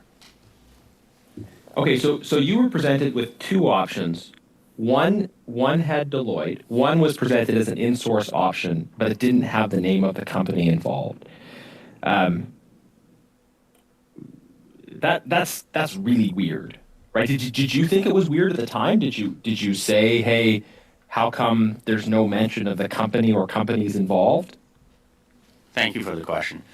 These options were developed over 48 hours. There's a very real possibility that at that time, things were moving so quickly, nobody even knew what company would be required or type of staff augmentation. There are many companies out there that do this type of work. No, I'm sorry. Sorry. Let me stop you right there. And before I continue, thank you to Trish Pro for a $5 super chat. This guy's giving me a major headache. He is so frustrating to listen to him twisting his answers. I agree, Trish. I agree. But this is so important for people to understand. Remember, this isn't just some guy. This is the Chief Technology Officer for the Government of Canada. And that's for like all the government agencies combined, right? Like all of them. Yeah. CRA, CBSA, Treasury Board, National Defense. This guy. Canada Measurements and Statistics, I think, is another one. So it's so important. It is incredibly important. Just got to reinforce that. But going back to this, this guy's saying, oh, well, it was 48 hours, we didn't know. No, I'm sorry, because what's the point in anyone bringing you an option if they don't even know that it can actually be implemented? So in order to know if it can actually be implemented, you kind of need to talk to a company to say, hey, we need to build this in a week. Can you do this? And they're going to say yes or no. And what? You're going to talk to a bunch of companies and they're going to say maybe. And so you're going to say, okay, so we have a bunch of companies that say maybe, but we're not going to put them on this proposal for you. You don't do that in executive. And if somebody doesn't do that and they put that in front of you and you're an executive and you don't say, who are you getting? You shouldn't be sitting in that chair. Period. So the first is, let's land on a technical direction. Okay, but you were presented with a fairly detailed deck explaining an in-source option, right? Thank you for the question. The deck was not fairly detailed. It was developed in 48 hours. It was mostly mock-ups and screens of what the first version that cost $80,000 could potentially look like. You cannot do a fairly detailed deck in 48 hours. Okay, but it had the mock-ups. It had the precise cost in it, and there was a company that was behind it, but that company wasn't presented in the deck. That's what happened, right? Thank you for the question. There was no precise cost in this. As I said, it was developed in 48 hours. So what are you approving? Saying, in what direction do we want to go? Here are early screens of what replacing a paper form can look like. And at that time, I don't believe anybody had. But you were presented with. That is our time, I'm afraid, Mr. Denwas. Mr. Sousa, go ahead, please. Wow. Thank you, thank you, Chair. Here's some softballs. So let's get a sense here of what Blame Botler. is Nothing to do with the happening. right. We have this guy's like a hockey player after a hockey game giving an interview. You deal with over many years. Yeah. How long have you been on your job, Mr. Dillon? I've been an IT professional for 25 years. In my current role, 6. I was about 5 to 6 years as the You Vice may be in President and Chief IT. I Information challenge Officer you of the on the CBSA. second part of that, which is So professional. over that period of time, over decades, has GC Strategies been a supplier to government over those period of time? Do you know? From what I've learned and what I've seen, they have been providing services for a number of years to various departments. Over various years, under various administrations of government? No. If memory serves, but I don't know exactly, I think they've been in business in the range of 12, 15 years, if not longer, but I don't know for sure. Incorrect. And how about Deloitte? Do you know how many contracts they have going with the government, thereabouts? I don't know for sure, but they are a multinational company that provides system integration, professional services consulting. The number must be very, very high. Fair. And so you have these two organizations, one that's been around many years, dealing with various governments over a number of contracts. Deloitte, an international company, doing great work on a number of contracts. And your decision, from what I understand, correct me if I'm wrong, you were concerned about the integrity of the cloud and the safety of the information to be more in-house versus on someone else's platform. Is that correct? Actually said the ability for his team to support I prefer it, to use our existing resources, our existing cloud, and our existing code. And another factor in there in that decision was speed and agility. As I said, after this week, frankly, the first version was launched in about 5 weeks after that. When we deal with a multinational like that, that is impossible. Multinationals are properly documented. Everything is a change request. Everything is a negotiation.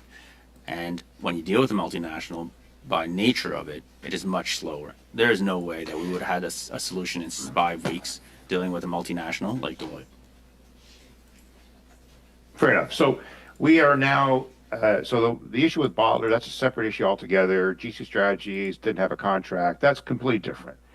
But now you've gone to ArriveCan, you're in the midst of a pandemic. Things are not normal. As much as you want to be able to proceed in a normal fashion, you're not in a normal state at this point. You're reacting to a lot of incoming, but you're maintaining the integrity that you think is appropriate regarding the procurement process. So explain to us what you mean by making a technical decision versus the procurement. Here's your softball. So in the early days, the technical direction was to do staff augmentation, which would require a company to give us access to technical resources fairly quickly. As the pandemic evolved, and ArriveCan evolved and got more and more complicated, more companies were involved, and successive contracts were engaged and necessary as well. In my recollection, specifically on GC Strategies, the first 3 contracts were sole sources, and the last contract was a competitive process, which they won. Gee, I wonder how they won that. 2 guys that do nothing. They were the best ones for the job. Wow. So you were not aware in the decision that you were making to have more internal control that GC Strategies would be part of that deal. You weren't looking at GC Strategies as a supplier at that point. Thank you for the question. No, I was not aware that that direction implied, and I'm not sure even 48 hours later that was even a known thing. And in terms of what so as it proceeded, contracts were signed. GC Strategies became a supplier, one of 30, I think you explained. How much GC Strategies? What was their contract? How much were they making? I don't know. Do you know? We have the break. Thank you for the question. There's a breakdown in my material of how much each of the contracts were worth. What I understand is ultimately, although I've heard contradicting numbers here, the number that I have in my memory is around $11 million over 4 contracts over several years. And to be clear, as the business model, they're not personally making $11 million. Depending on the rates that they charge to the subcontractor, they would make somewhere between $1.5 to $3 million, according to my math, over the span of 4 contracts and over the span of almost 2.5 years. Oh, that makes it so much better. Wow. Okay. So, come on. That's taxpayer money. I do not like the way this guy's just like, oh, well, it's not 9 or 11 million. It's only 1.5. Here's the thing. Ugh, gross. So he has information that says I have the values of the contracts. Okay, who signed the contract? And he's probably going to say, well, somebody at PSPC signed the contract. Okay, if someone at PSPC signed the contract, who instructed them to sign the contract? You're going to tell me there's not a paper trail of that? I don't think so. Don't think so. Who signed the purchase order?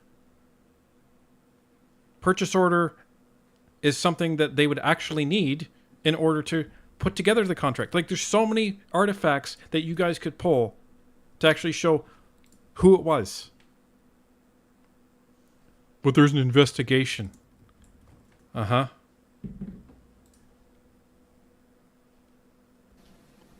Because GC Strategies would have solicited and would have gotten a number of other subs or other service providers to do the work. Is that correct? Well, they would have had to. There's only two guys. Yes, absolutely. Thank you very much, Mr. Souza. We're going to do our final round now. Colleagues, we're a couple minutes ahead, so I'm just going to add 1 minute to each of the 6 interventions, starting with Mr. Brock for 6 minutes, please. Thank you, Chair. So I'm going to go back, Mr. Doan, to Mr. McDonald's statements last time that he appeared at committee.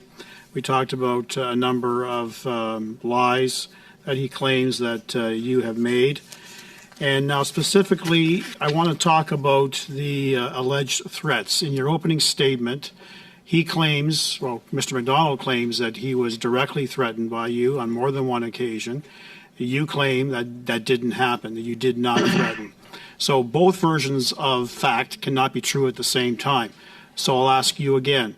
Is your version truthful, and was Mr. McDonald lying to this committee about you threatening him with respect to the exposure of GC Strategies? Yes or no?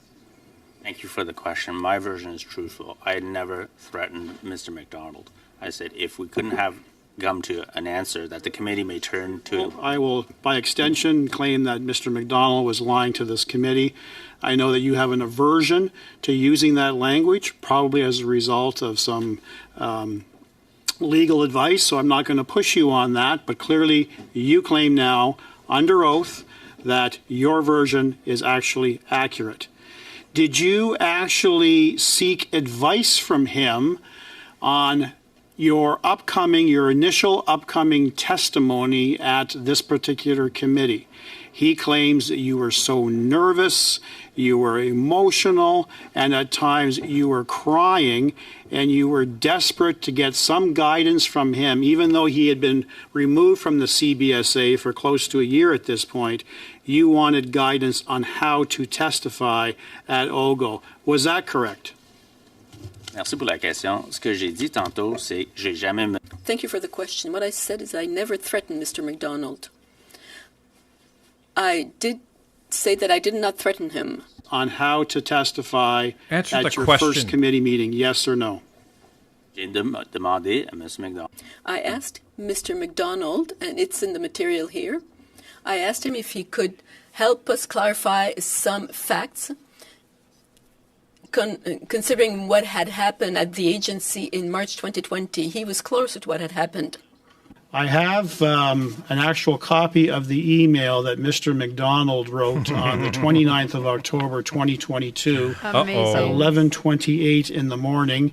It was sent directly to you. It was CC to Kelly Belanger. It was CC to Carol Sabarin, to Antonio Utano, and to a Josh Berg.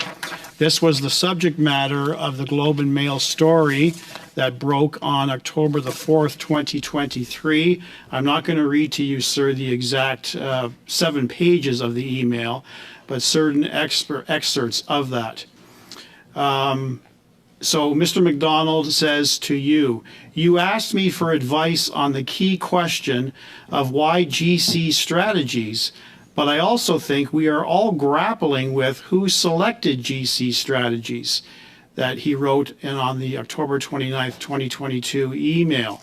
So let me stop you right there. So at this point, despite you telling this committee about all of the information that you picked a technical direction, you were prepared, sir, to take the advice of Mr. McDonald to claim ignorance, that you weren't aware as to who directly chose GC Strategies, because you said that on 4 occasions in your previous testimony. You said it was part of my team, and you weren't able to identify with clarity that you are today, sir, with respect to the technical direction. So that concerns me.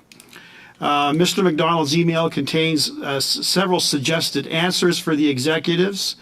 As an example, I will start by saying that I was not personally familiar with GC Strategies during the time in question, the document states, although it's unclear which executive would be expected to deliver that line. Get 'em, The Brock. email also predicts some of the questions they will be asked. If pressed, come on, we want some accountability here. Who decided? How did this company get a contract for almost $9 million?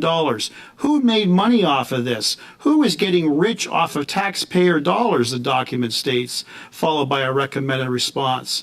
Another question, Mr. Chair, I stand by my statement that I don't believe there was a single person, and I'm not actually aware of any rules being broken or wrongdoing. This is not how we operate at the CBSA.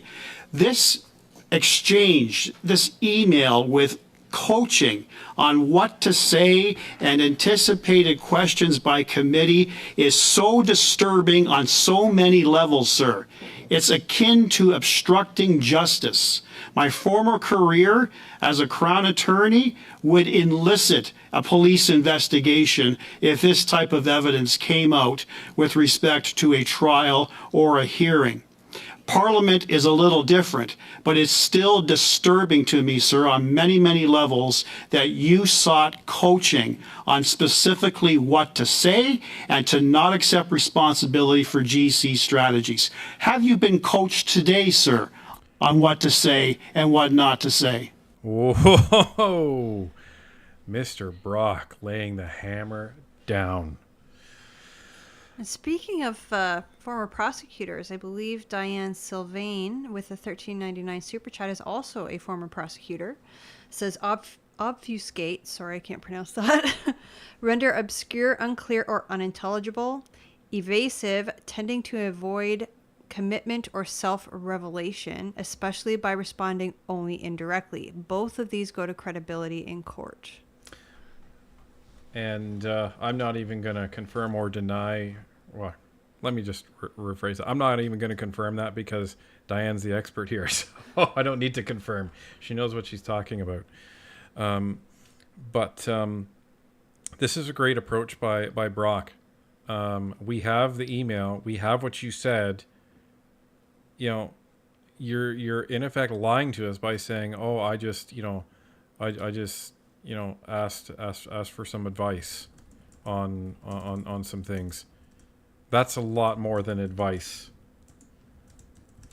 Thank you for the question. I have not been coached today on what to say. There's an email that documents what I actually requested of Mr. McDonald, and I quote, leaning particularly on your time in the first year when all of this being stood up and the various moving parts, would appreciate your review, addition, and edits to any of this material in prep for the agency's appearance next week.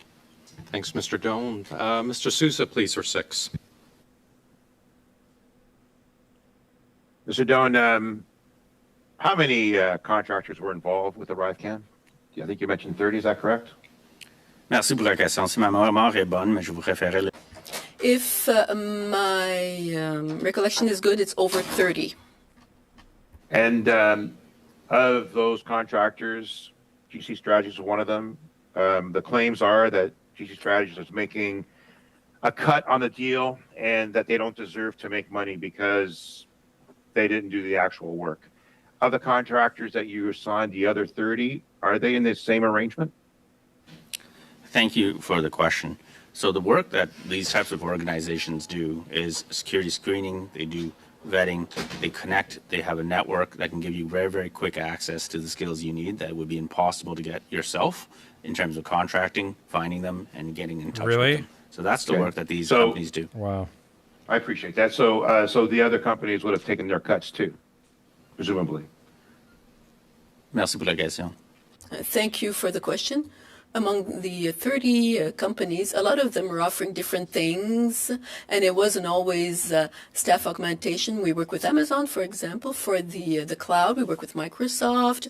There were very specialized companies who would secure mobile apps. Something companies, CBSA can provide the list of what they are and what they did. Only a number of them would be in the subcontracting business. So we're trying to assess value for money, and we're also trying to assess in this committee any kind of nefarious activity that may have occurred as a result of the selection of GC Strategies, because there's alleged claims that they are this ghost contractor by Botler. And so I'm just trying to understand the process. My understanding is GC Strategies was a partner of Botler. and they had no contract, but they were trying to promote Botler's opportunities in another venture.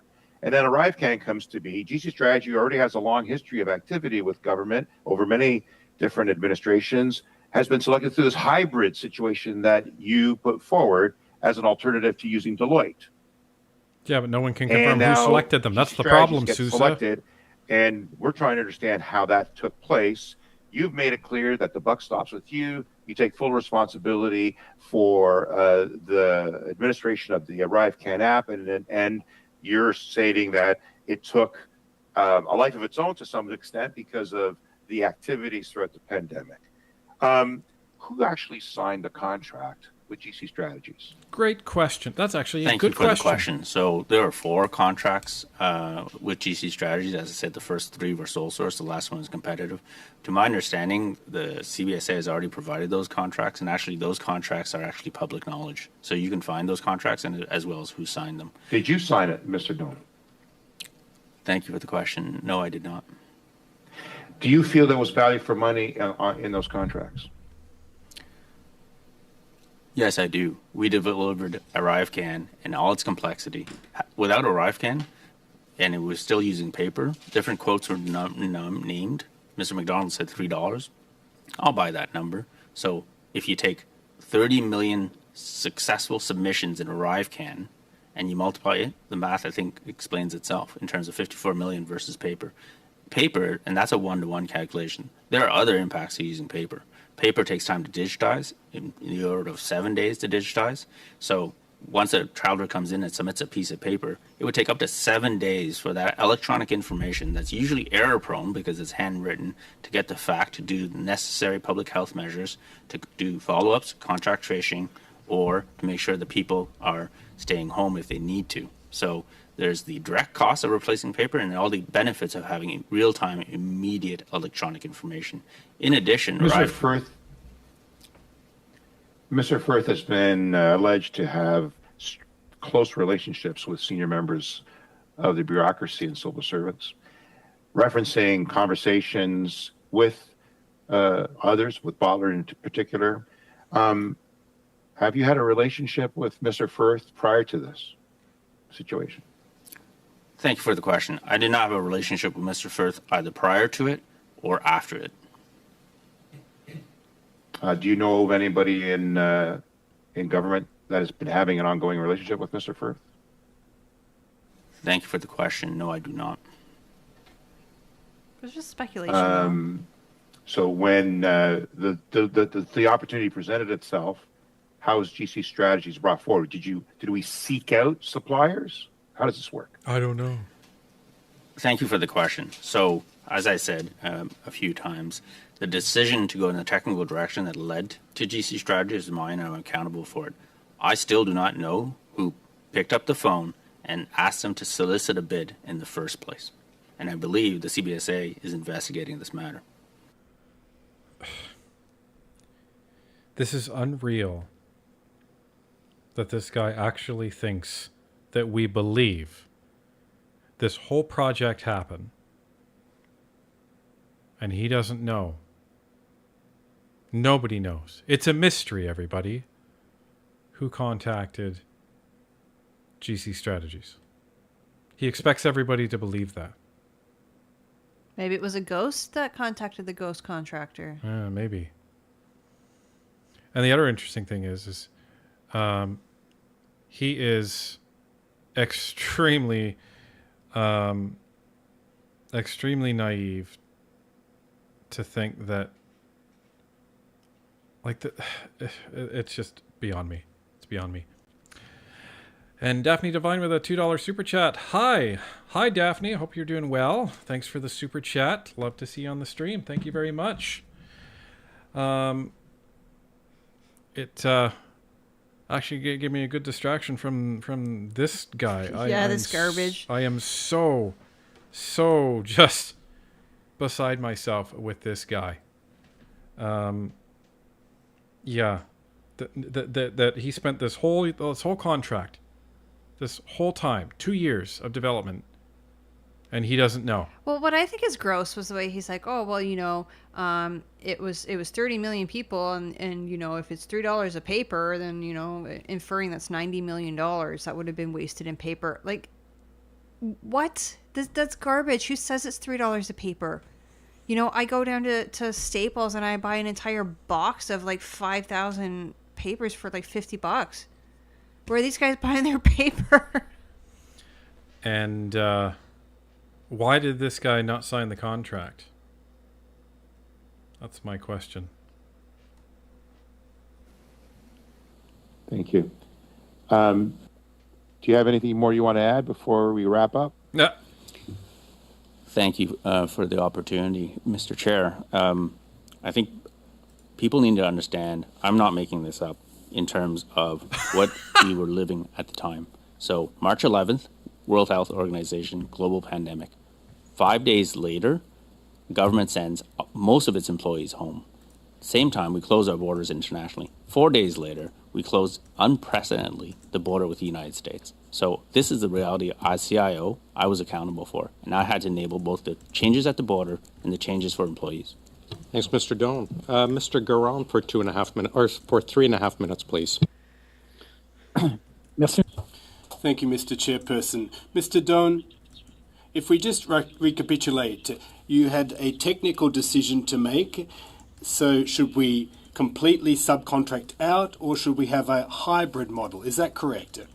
Thank you for the question, Mr. Chairperson. Yes, you've understood correctly. Now, when you received the report, there was Deloitte that could have provided a fully outsourced solution, and then there was a second option, if I've understood correctly. Thank you for the question. Yes, you've understood correctly. Now, aside from confidentiality considerations, you said to the committee that Deloitte is a big multinational company and that by their very nature they're problematic and the product might not be delivered quickly. Is that correct? Yes, multinationals oftentimes, when it comes to huge projects, are a little bit slower. We do talk to companies like Deloitte for apps that cost $80,000, for example. Garon he's definitely trying to trap him with this line of questioning. So he said he's laying a foundation for what his real question is going to be. So basically, it sounds like he's trying to corner him into saying that, so of these two options that were presented, Deloitte was never going to be a real option. That sounds like what he's leading him to say.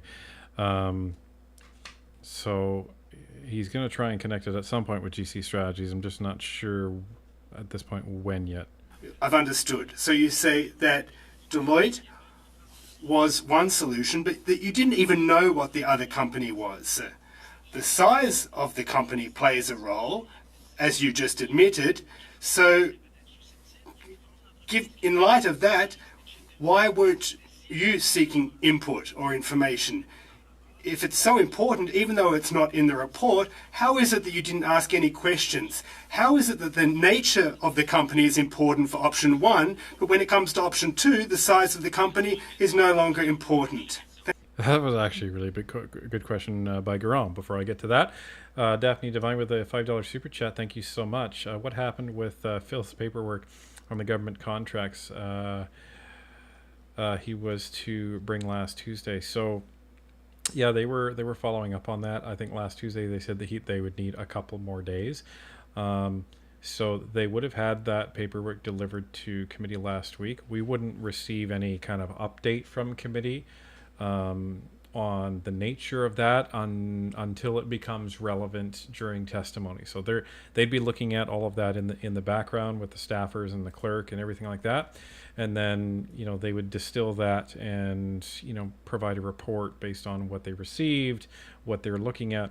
And remember, it's a lot of information that they've actually requested. So it's going to take them time to go through it and create some sort of narrative and plan on what they want to do with it. That could lead to them calling Firth back. That could lead them to, calling other witnesses from the government, that sort of thing. And they could turn around and hand it straight to the RCMP too, can't they? They can, yeah. They could send that directly to the RCMP as it relates to the investigation. Thank you for the question. Well, the way you formulated the question is there were two companies. Well, no, there were two options, and you only knew which company was for one option. My question is, why weren't you concerned about the size of the company in the case of the second option? My question was very specific. It's not how you just characterized it, and I'm expecting an answer to that question. Yeah. So this is an interesting question that Garel is asking. So he's going after the fact that Doan is saying, well, the reason that we didn't go with Deloitte is because they're multinational, and we wouldn't have gotten this done in 5 weeks with a multinational. They run too slowly. Their processes are too bureaucratic, like the government. So he's saying, given that there was no company with option number 2, what if that was a multinational? How do you know that would have even worked? Wouldn't you need to know the size of that company? So this was the trap that he was laying. So it's very clever, actually. I was really worried about Vigneault not being here, but this guy is just as good. And just to read this comment from Alice Avonlea, it's getting translated right now at Northern Perspective, referring to Mr. Firth's documents. That's actually right, Alice. Which is something we forgot about, that they have to translate it. Yeah. Any documents that the government receives as requested from committee, they must be translated into French, but it doesn't stop them from looking at the English versions of the documents, though. I saw Daphne say that you're dying to know. We're all dying to know what is in those documents. Thank you for the question. There was no company associated directly with the second option, and I don't think one necessarily asks about the size of a company. PSPC. So in our decision making around this, I am not of the habit to ask of the hundreds of companies and vendors how big are each an individual company. I asked for a specific technical direction, and that technical direction, at the time, there was no association to any specific company. So the size of the company was an issue for the fully outsourced option, but when it comes to the second option, it didn't cross your mind, it wasn't important, it's not your way of doing things when it comes to the second option. You can understand why this strikes us as unusual. And ultimately, the contract was awarded to two individuals working from their basement. So my question is, why didn't you ask any questions when that report was issued? You're entitled to ask questions about the nature of the company that would be going after resources. Why didn't you ask any questions? James Dugan, $5 super chat. Thank you very much. We know words matter, job titles matter. This man is ethically corrupt. It sure seems that way. That's how he's presenting himself.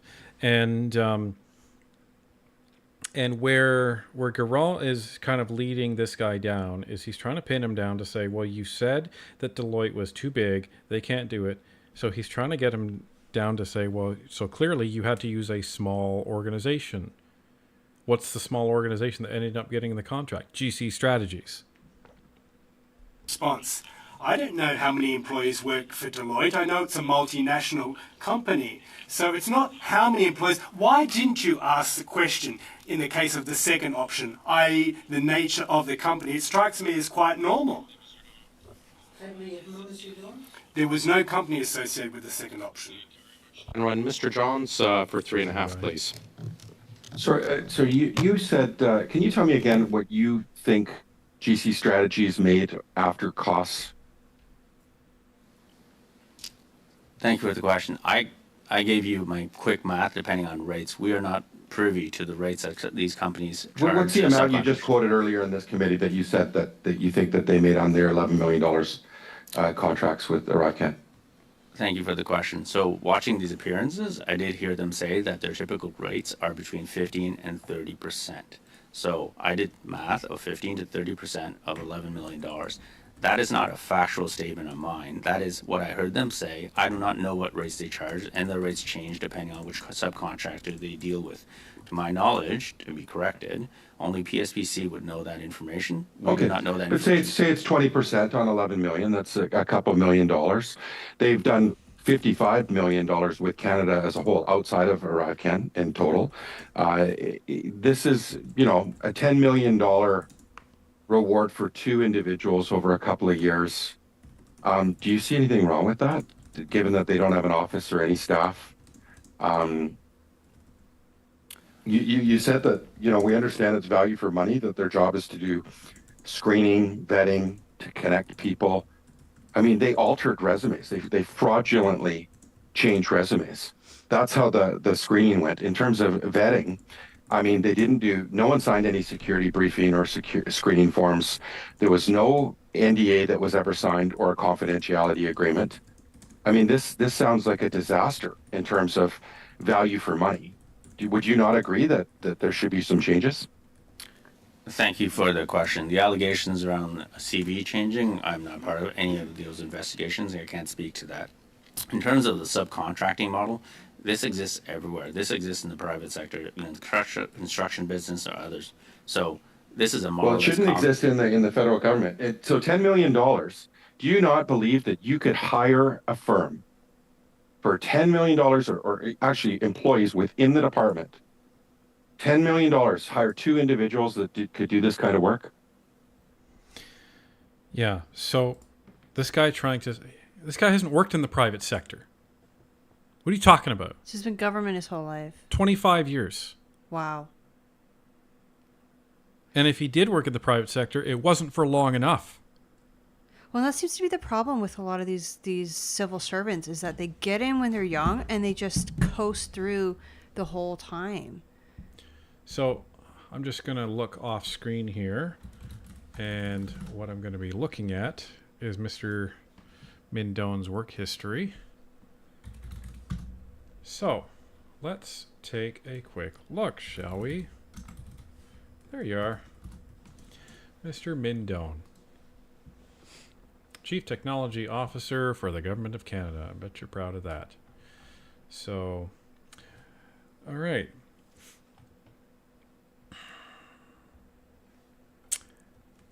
So he hasn't worked in the private sector since 2008. So that's 15 years ago. He was a senior application developer from 98 to 2000. And then he was immediately hired as an associate director in Bell. Kind of odd that that's a leap.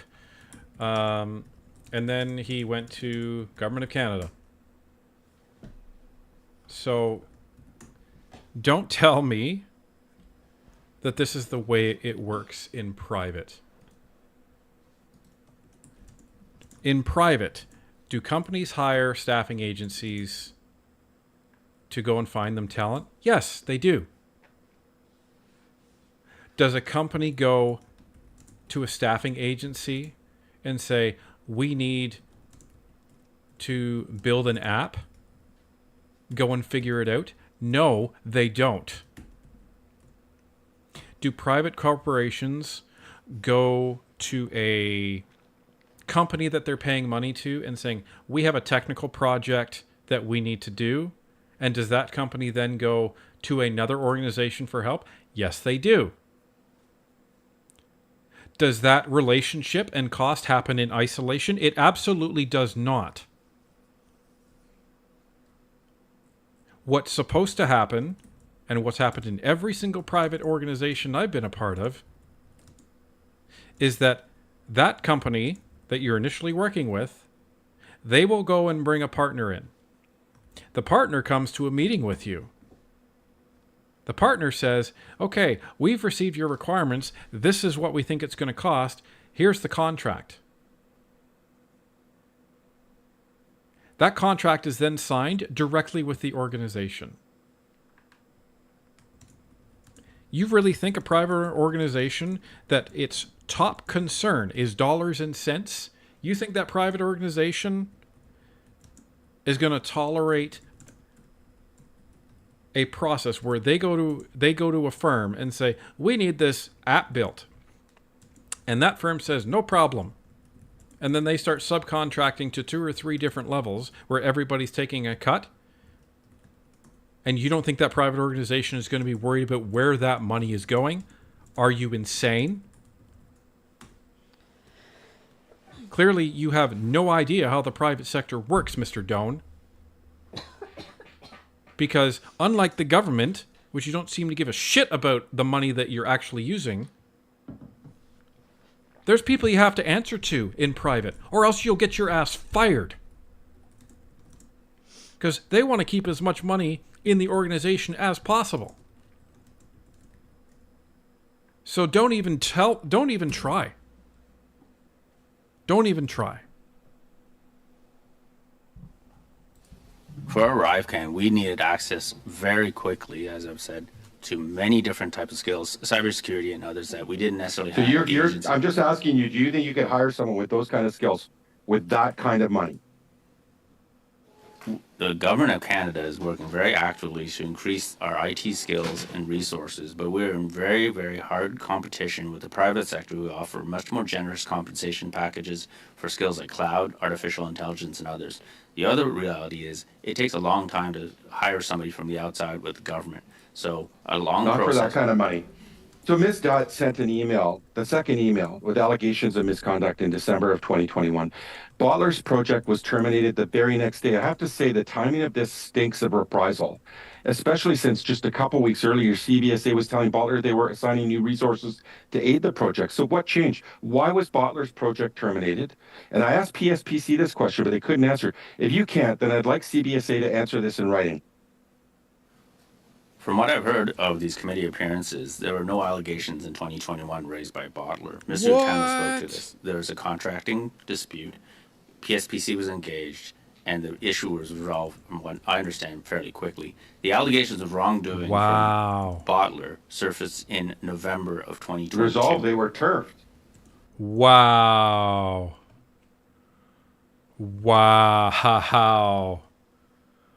Oh my goodness. Oh my goodness. Holy moly. So, everybody, if you haven't seen our video, or two videos in our new series about the Botler evidence declassification, go and watch them. Not right now, but go and watch them. And the reason why I'm telling you to go and watch them is because we have the email that Ritika Dutt sent. Sorry, Ritika Dutt. They're saying her name wrong. We have the email. Go and read it. Our interpretation of that, not Botler's, our interpretation of that is there's nothing but allegations in the 2021 email that was sent in September.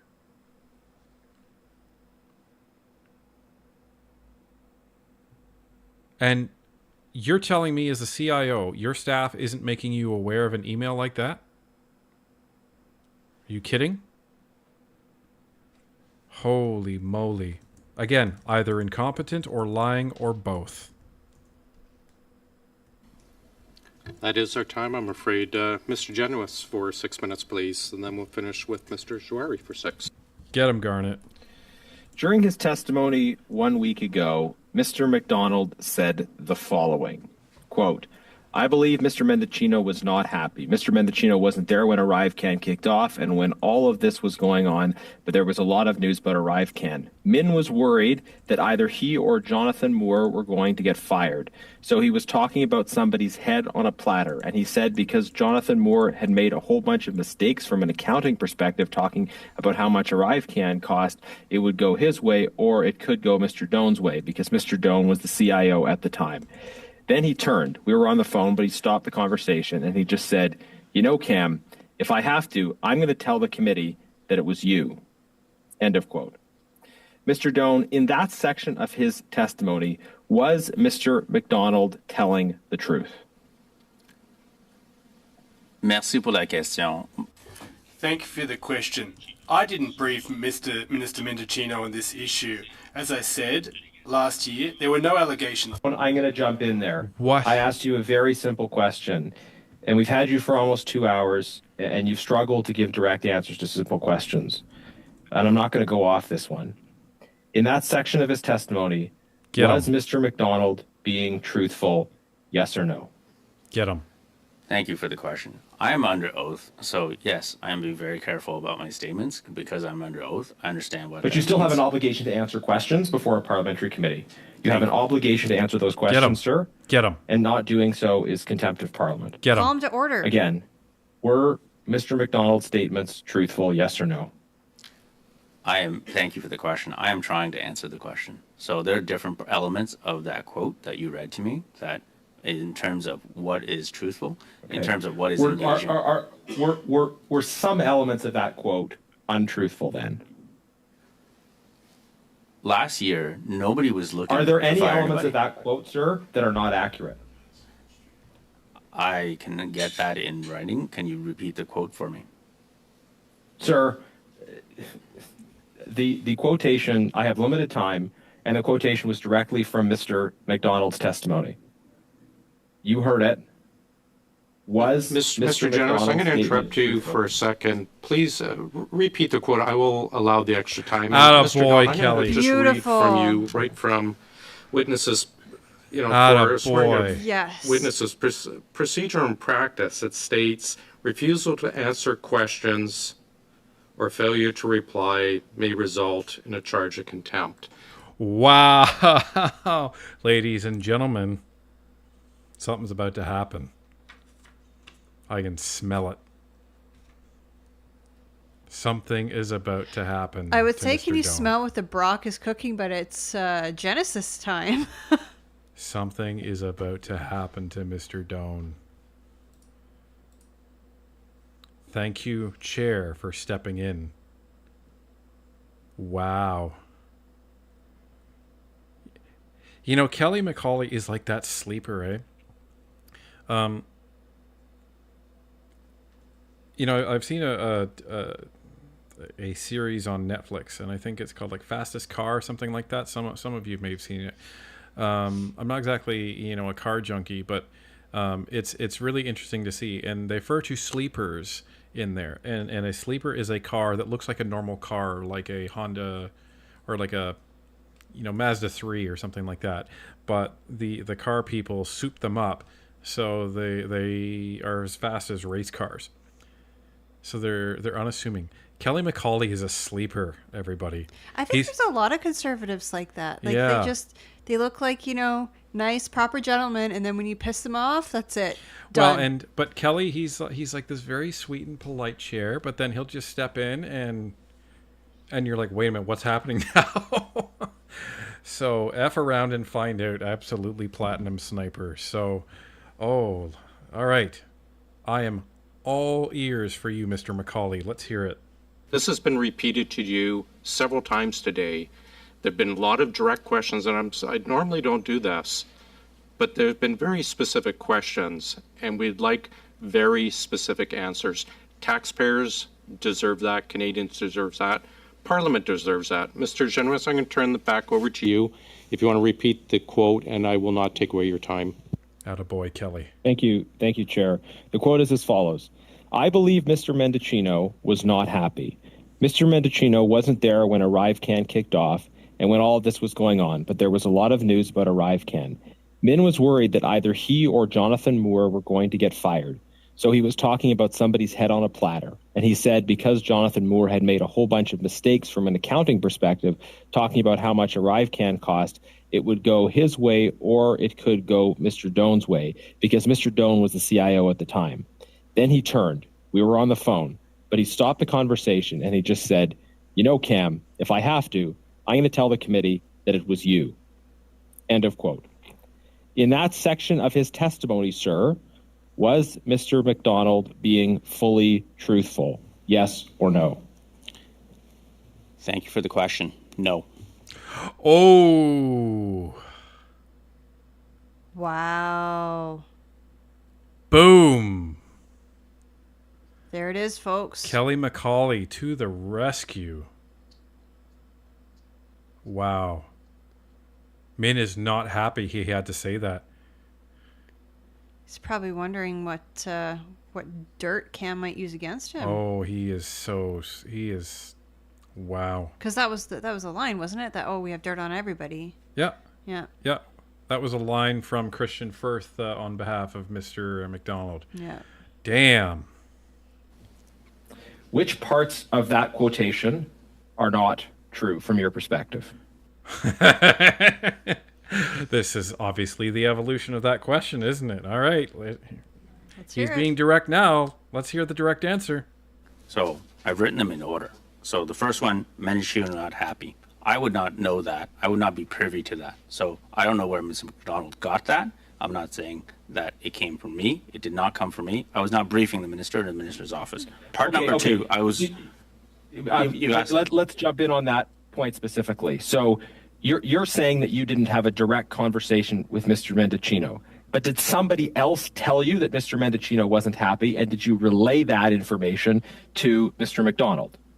Because he all he said is that you said it. Did you in fact say what he says you said?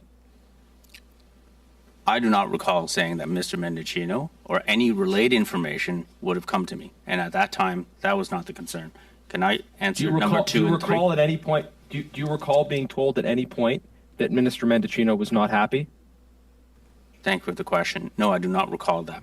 Can I answer two and three? Could you go on with the other errors in his statement that you believe were made? Number two, either I or the CFO would be fired.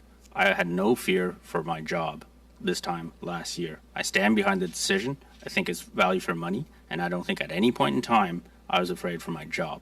I don't think a public servant doing their job, delivering on something like a RiveCan, would be fired. Okay. And did you at any point tell Mr. McDonald that you would tell the committee that it was him who made the decision? Thank you for that. I did not threaten to blame him, and I was here a week or two. I was here on October 24th, and I had an opportunity to do so with all the allegations around his name, and I still did not do so.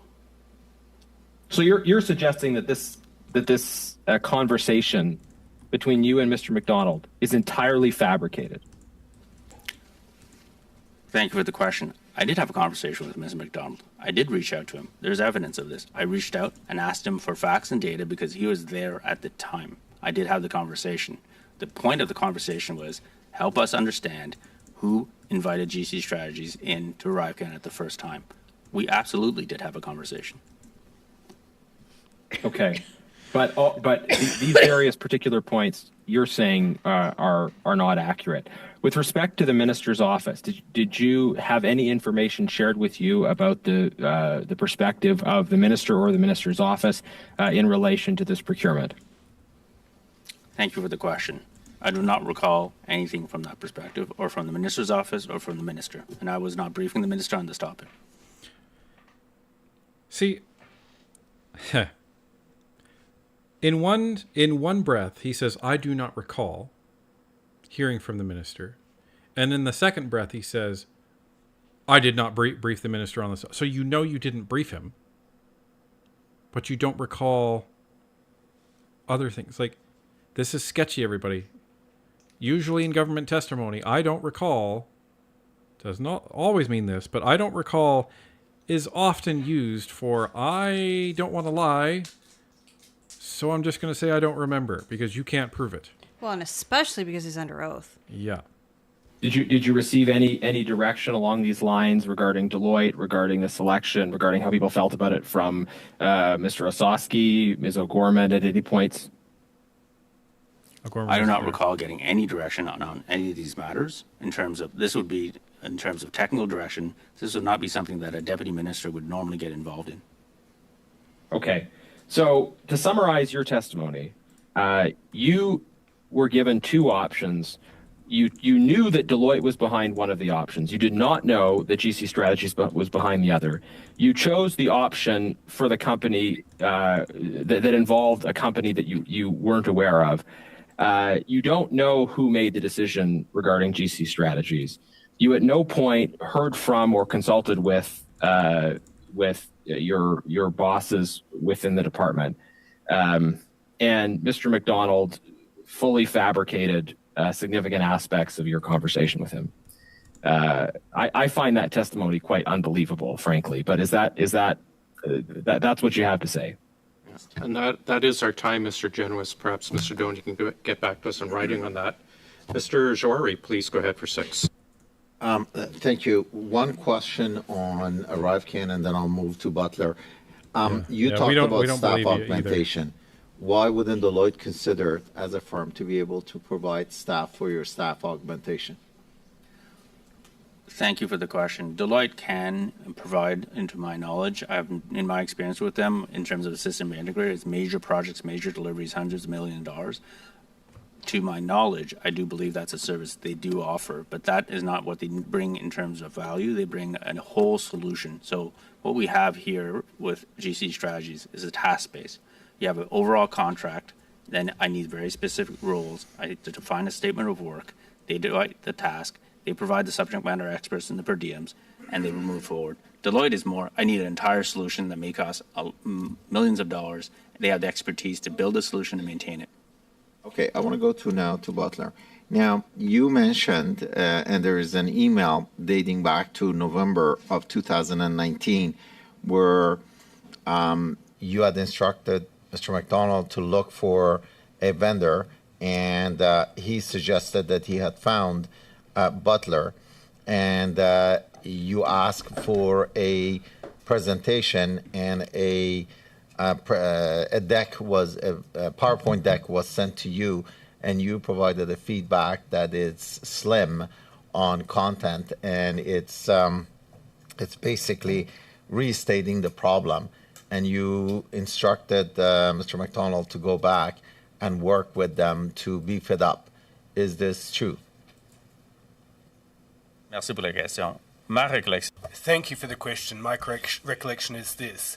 Mr. McDonald found a company, Butler, that was highly interested. I trusted him enough from a technological standpoint in order to set up a meeting with them. I did have a meeting with them. They gave me, presented a demo of their solution. I was highly impressed by the demo, the technology, and thereafter I suggested we take that to the VP of HR. Unfortunately then, the pandemic struck. It took much longer than expected, and we decided that the solution presented enough promise to go forward with the pilot project. Thank you. So you mentioned that you had agreed, you had recommended that they go forward with a pilot. And what's your definition of a pilot, sir? Ma recommandation, c'est on présente ça au président. My recommendation was to present it to the president. It wasn't for a pilot project per se. Changes in terms of feasibility study and pilot. You'll see in my material the terms are used interchangeably. There are times that it's called a pilot, sometimes it's called a feasibility study. The nuance between the two, there is one, but it's very, very thin. Okay. I guess it depends on the deliverables then, because a pilot means you're trying something out. A pilot's kind of like alpha, isn't it? Can be. But a pilot is something that you're so in this case, they're building this app, right? So a pilot in this case would mean you're taking that app and you're putting it into the hands of people in the CBSA to try out. It is imperfect. It is not finished. It's to try it out. Well, and you're expecting their feedback. Right. Yeah. That's what a pilot is. It's like a proof of concept. A feasibility study is usually a report. So now, from what we've been able to interpret, is that the feasibility study was just a term and the scope of work that they were throwing around for the purposes of the contract. But what this actually was a pilot, which is what Botler was doing. So, no, it's not even a beta test, guys. Beta test is after. So here's a good one. Jive Prism says, think of a pilot episode for TV. So when they do a pilot, it's often the first show in the series. But what they do is they say, oh, we've got this script for the series, and we're going to get some actors cast, and then we're going to we're going to make the first episode or make the pilot episode. You'll hear it called. Yeah, so it's like a test run almost. It's actually where the term came from in the technology world. Is from the television world. You try something out, and then if the people say this is terrible, then you don't use it. You don't sign the larger contract to further develop it, right?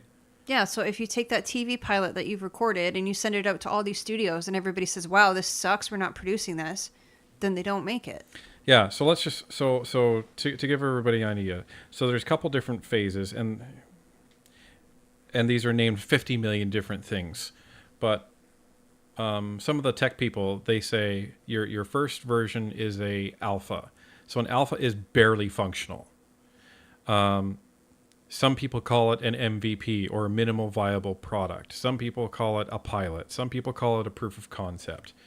It's interchangeable, but it's the basic piece of garbage that you're trying to do. Nothing works really. Just the core functionality kind of works, and you give that to your people, and you say, "This is the direction." Wrong button there, everybody. We're not ending the stream yet. Don't worry. So you say, this is what we're trying out. Then after that, they say, sure, let's keep going. Okay, now you're getting into further development. Then that moves along. You get your project plan going. You start standing up features and all this. Then you move to a beta test. And a beta test, most of you understand what that is. That's almost ready. So now it's almost, it's right before like user acceptance testing or UAT. That's used in project management terms. So you're getting ready for the final product. And then you get all that feedback. You further develop it. Then you're into final UAT. Make sure you have all of the bugs worked out, and then you go to final release. That's basically the steps of this. This is the pilot stage. A feasibility study usually happens before a pilot, but everyone's saying pilot. So based on the deliverable that was agreed, the 6 deliverables, do you think it was a pilot or do you think it was a feasibility study? First deliverable, thank you for the question. The first deliverable is a feasibility study. But eventually, what you do from a feasibility study is you have a piece of technology to say, is this a viable technology? Does it work? Does it deliver? Does it meet the business requirements? Once you've generally said, and given the circumstances and other elements, it's not just a technical feasibility, then once you've decided, hey, this is possible, then you move to generally what it's called a pilot. Right. Let's pick a region, let's pick users, and let's see if in the real world it works, but not a full production solution. One, deliverable 2, and paid for it. So the feasibility, which was deliverable 1, was approved, and whatever the scope of deliverable 2 was also approved. And based on Botler AI, they worked almost a year on working with CBSA very closely to capture all the policies to be able to put it into the application. And all of a sudden things stop. Is that a true understanding of what we've heard in the committee? Thank you for the question. My understanding of events was the client, in this case, Human Resources and Labor Relations, were dealing with the pandemic at the same time. And they did not have the time to dedicate the resources to this pilot, to the feasibility study, to the next step would have been a limited trial, but we did not get there. And it was not necessarily a reflection of Botler, but availability of the resources within HR to dedicate to properly engage in this pilot. Okay, so that contradicts what Cameron McDonald says. So whether he wants to say Cameron was lying or not, that's a contradiction of what Cameron McDonald was saying. Understanding is that the subsequent 4 deliverables were prepared by Butler and was sent through GC strategy to CBSA, but they were not deemed of the quality accepted. Is this a true statement or not? Thank you for the question. I only heard that at committee. I would refer that question back to CBSA. You were there. Okay. When did you become aware of the let's say, embellishment of the resumes of the two partner in the Butler AI? Merci pour la question. J'ai appris ça. Thank you. I learned it in the Globe and Mail. I can get back to you with the exact date, but it was when the article started to appear. Okay. In your opinion, why was the project canceled? He already told you that. Merci pour la question. Selon moi, c'est Thank you for the question. Well, because we didn't have enough time. I know that according to other testimony here, the product was not of sufficient quality, but I didn't have that information. so I'd refer that back to the CBSA. Thank you, Mr. Jawari. Before we finish up, Mr. Doan, thanks for joining us today. You had mentioned earlier how ArriveCAN saved lives. Would you provide in writing to us quantifying that statement? We've heard it repeatedly by people that witness stand about how it's miraculously saved lives. Could you let us know how many and quantify exactly how it saved lives if you're making that statement? And then please just get back to us in writing with that, please. Mr. Generous, you have your hand up. Oh, I wonder what's going to happen here. Before we find out, Prairie Farm Girl, welcome to the farm of NP supporter. Welcome to the club. Head on over to the community section of the channel, and you'll see some goodies waiting for you. So welcome aboard. Yeah, Chair. I think we don't face the same resource constraints that we maybe normally do, and the witness has been fairly evasive, but has provided some somewhat more direct answers just in the last few minutes. I do wonder if there would be will the committee to extend for another round and use the time we have while he's here. We can always call him back in the future, but I would suggest that we might use the time we have now to just go for another 20 minutes or so, get another round in. Sure, let me just canvass the room on availability, and if there's desire, Mr. Jawari. Can we take a 2-minute recess? Sure, why don't we suspend for a couple moments?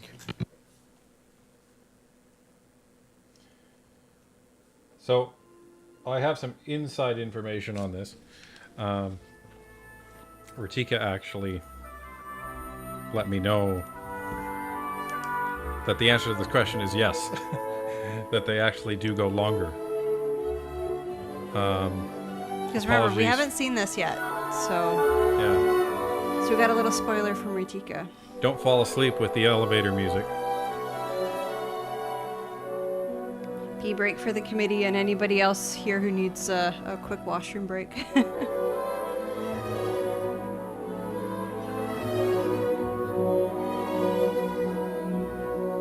Again, with all the committee videos we watch, I've never seen where they've extended it. I've seen where they've cut it short. I've seen where they've stopped it entirely. I've seen it extended a little bit. Stacy says it gets good. Oh, it hasn't been good. Good yet. Okay, don't tell us any spoilers though. All right. On the request, I have muted the elevator music. Just don't forget to turn it back on. Yeah. They must play this music in the elevator in the $8 million barn. Yeah, I bet they do. Thank you, Jive Prism. Right. So we'll see what happens. Well, I guess we're having a late night. And you know what?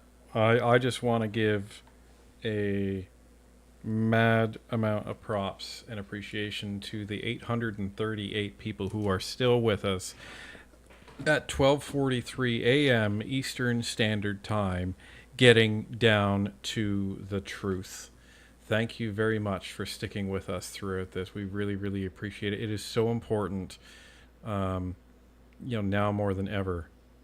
So, we're sticking around and until this goes. Let me, maybe I'll cheat a little bit and try and move it forward a bit. Yeah, and make sure you turn the sound back on. Don't forget.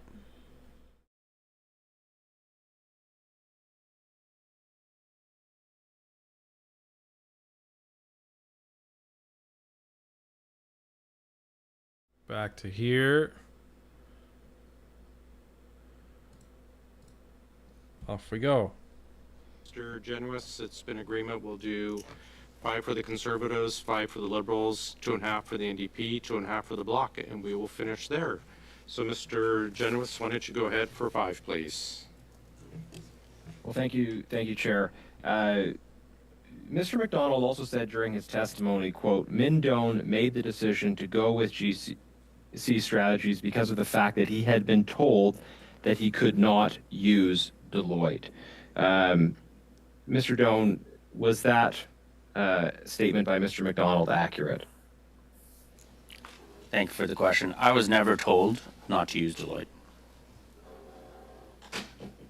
So that was a lie. Did you imply in conversation with Mr. McDonald that you'd been told not to use Deloitte? I did not imply not to use Deloitte. What I asked and what my concern was the outsourced solution. Okay. So you were presented with 2 options. You came back and you said, "Well, I prefer the partial option in effect." Now, did you ask any questions? Did you say, "Hey, could you explain why?" What companies might be behind it? Did you have any inkling what companies might be behind it? You didn't make any inquiries along those lines? So before we get to that, Dr. DJ Z Gaming with a $5 super chat. He tried to put the narratives toward WEF and WHO. I worked at airport. I know how they lied. I'm Viet, but I am disgusted how Doan is lying. Yeah. He's lying quite a bit. Don't disagree. I don't disagree at all. Merci pour la question. Thank you for the question. These decisions, as you'll see in the material I will produce, were made in 24, 48, 72 hours. Oh my God. So I didn't decide to hire a company. I was wondering if we had the resources within government with staff augmentation to do it, and I decided that would give us more flexibility and more control. I didn't want to make a decision against Deloitte. I was against the complete outsourcing, which would not give us the required control and flexibility. Thank you, sir. I'll jump in there. I think I understand what your testimony is in this regard. So effectively, you are pointing the finger at the implication of what you're saying is that Mr. McDonald repeatedly lied to this committee, whole hog fabricated events. You worked with Mr. McDonald a lot. Are you surprised by that? What's your response to having discovered that, in your view, he's presented testimony that isn't accurate? Thank you for the question. I had a lot of trust in Mr. McDonald. He got a lot done over many years, and he helped put us on a path that allowed us to do ArriveCAN. I was very disappointed and hurt and personally affected, and my career has been affected by some of the testimony that was provided. Now, there's a lot of, over the 2-hour period that Mr. McDonald was here, there was a lot said. I can't opine on every single statement, but some of them that were directed at me have personally affected me and my mental health since that time. I've been disappointed by it. I was surprised by it. That was not the Cameron McDonald or Mr. McDonald that I've worked with over many years. He was somebody that worked hard, as you will see from the emails, from 11 p.m. He worked until 11 p.m. right until 7 a.m. and start again at 7 a.m. So I was disappointed and upset at that time. I'd be asking him, what specifically? What is it that you do? Yeah. What is it that you do here? Do you have a relationship with Mr. Firth at all? Thank you for the question. I do not. Have you ever met him? Thank you for the question. Yes, I have. Okay, how many times have you met him outside the office? I have not met him outside the office. I met him he was present at the Botler demo in November, and I don't remember if he was virtual, but I believe it was so because it was pandemic. He was also present at the meeting where the demo was provided to the president. Okay, thank you, Chair. Chair, we clearly have a significant conflict in terms of testimony between senior public servants, and I find this dynamic very, very disturbing. I'd like the committee to request. I hope he does this. I want him to request both Mindone and Cameron McDonald at the same hearing. Under oath. Under oath. Yeah. That's what I want. Go get him. Phone records, text message records of conversations between Mr. Firth and Mr. McDonald, and any records that may exist between Mr. Firth and Mr. Doan, dating back for the last 5 years. Wow, yes, sir. So phone and text message records between Mr. Doan and Mr. Firth, and between Mr. McDonald and Mr. Firth, and that those would be provided to the committee within 2 weeks by the individuals on both ends of those exchanges. Wow. Remind me again, do they have the ability to subpoena records? Yes, they do. Alrighty. Yes, they do. Excellent. That's the answer I wanted. Yeah, it's almost the equivalent of a subpoena. Committee does have that power, just like they can compel anybody in the country to appear before Parliament. The thing I hope, and again, Mr. Genuous, if you're listening to our stream, don't limit it to his government phone. Do not limit it to his government phone, meaning McDonald's. Government and personal phone. Pretty please, with a cherry on top. Lee with a $5 super chat. Why is there so much thanking for the questions in these meetings? It's part of a stall tactic. So one of the ways to limit the amount of questions you are being asked, if you are the only one asked to appear for committee, is to insert as many filler words as possible, because each member only gets a certain amount of time with you. So let's say, Brock at one point had 5 minutes of questions. So that 5 minutes includes any statements or questions that Mr. Brock makes, as well as the statements that the witness makes in response. So if you have a witness that decides to try to talk for 3 or 4 minutes in response to one question, they could take up your whole time. So it's a way for them to filibuster and waste your time, so you don't get to actually ask the questions that you want. So every time he says, thank you for the question, multiply that out over how many questions he's been asked, and that's taken up a lot of time. That's probably taken up 5 minutes? 5 minutes. Yeah. So as a witness, you've already eliminated one of the MPs questioning you with that time. So it's a way to stall, and it's a way to kill time and avoid more questions than would actually be asked of you in the first place. I hope I have agreement to the committee to make those requests. Thank you, Mr. Genuous. I see thumbs up around the room. Wonderful. Our clerk has it all written down. He will follow up with the appropriate departments. Thanks very much. Go get it. Mr. Joari, Sorry, please. not departments, but individuals. Yes, that too. Yeah, thank you. Oh, Mr. Pawlowski, for 5 minutes, please. Okay, Mr. Dawn. Now, do you hear me okay? Because I understand you haven't done the sound check on me. Is that a problem? This guy. You're loud and clear. All this guy does is say, do you Okay, want to say Mr. anything? Duane, you've been asked us your to side. provide evidence that arrived candidates lost. Now, having studied public health, I would think that finding this kind of evidence is going to be very difficult. Always when you have a policy intervention on a macro level like that, finding proof that actually affected outcomes is going to be difficult. But I would suggest, particularly so during a pandemic when there are all kinds of policy interventions taking place at the same time, to say what caused what is practically impossible. Now, let me ask you, Mr. Duan, do you think that evidence is available to you to pass on to the committee? I find this question kind of ridiculous, but I'm going to address it in 2 seconds from After I addressed Dan Ragonia's $5 super chat, waiting for Stone Cold Larry Brock to give him taxpayer stunner and the taxpayer's elbow because Larry Brock is the people's. He sure is. That's an amazing super. That might be super chat of the night, Dan. Thank you very much.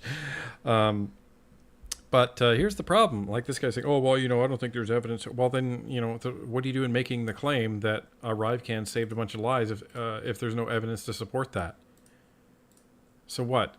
You're asking for evidence and that, oh, well, that's not reasonable to ask for. Well, then it's not reasonable to make the statement then, is it? Exactly. Thank you for the question. No, I do not believe that evidence is available to me. Now, Mr. Dwan, come on.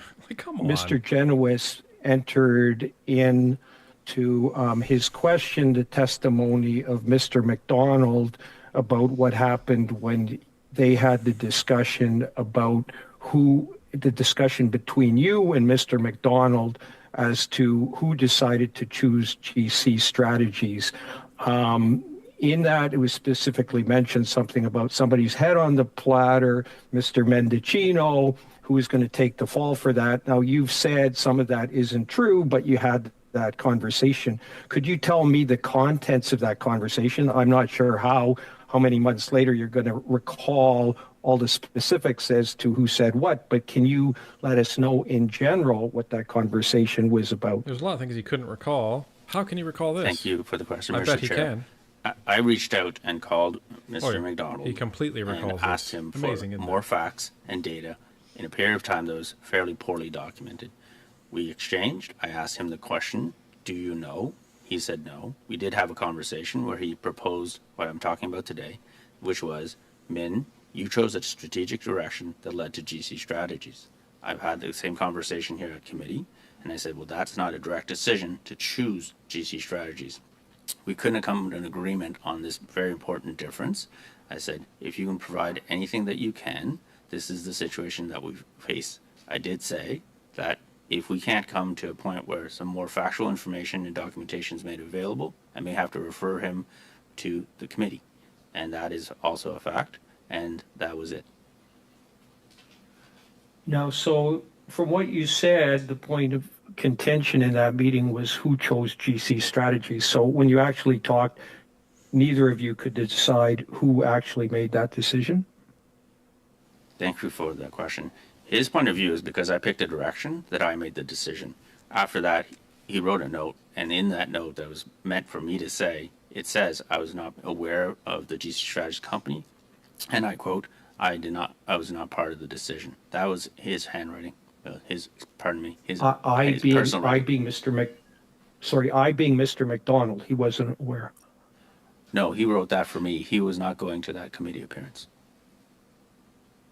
Okay, so, and sorry if this question has come up before. It seems like the two of you were main actors in this. If it wasn't you, who could have made the decision? Thank you for the question. The decision are two parts. One is technical. I've been clear. I made that decision. The other one is who called GC Strategies and asked them for a bid in the first place. I don't know who that is. Okay.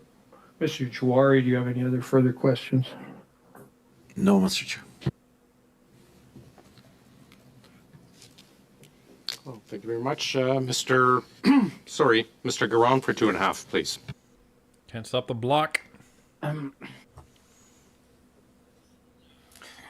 Mr. Dunn, it seems that this is a back and forth between you and Mr. McDonald. Mr. McDonald said that you made the decision.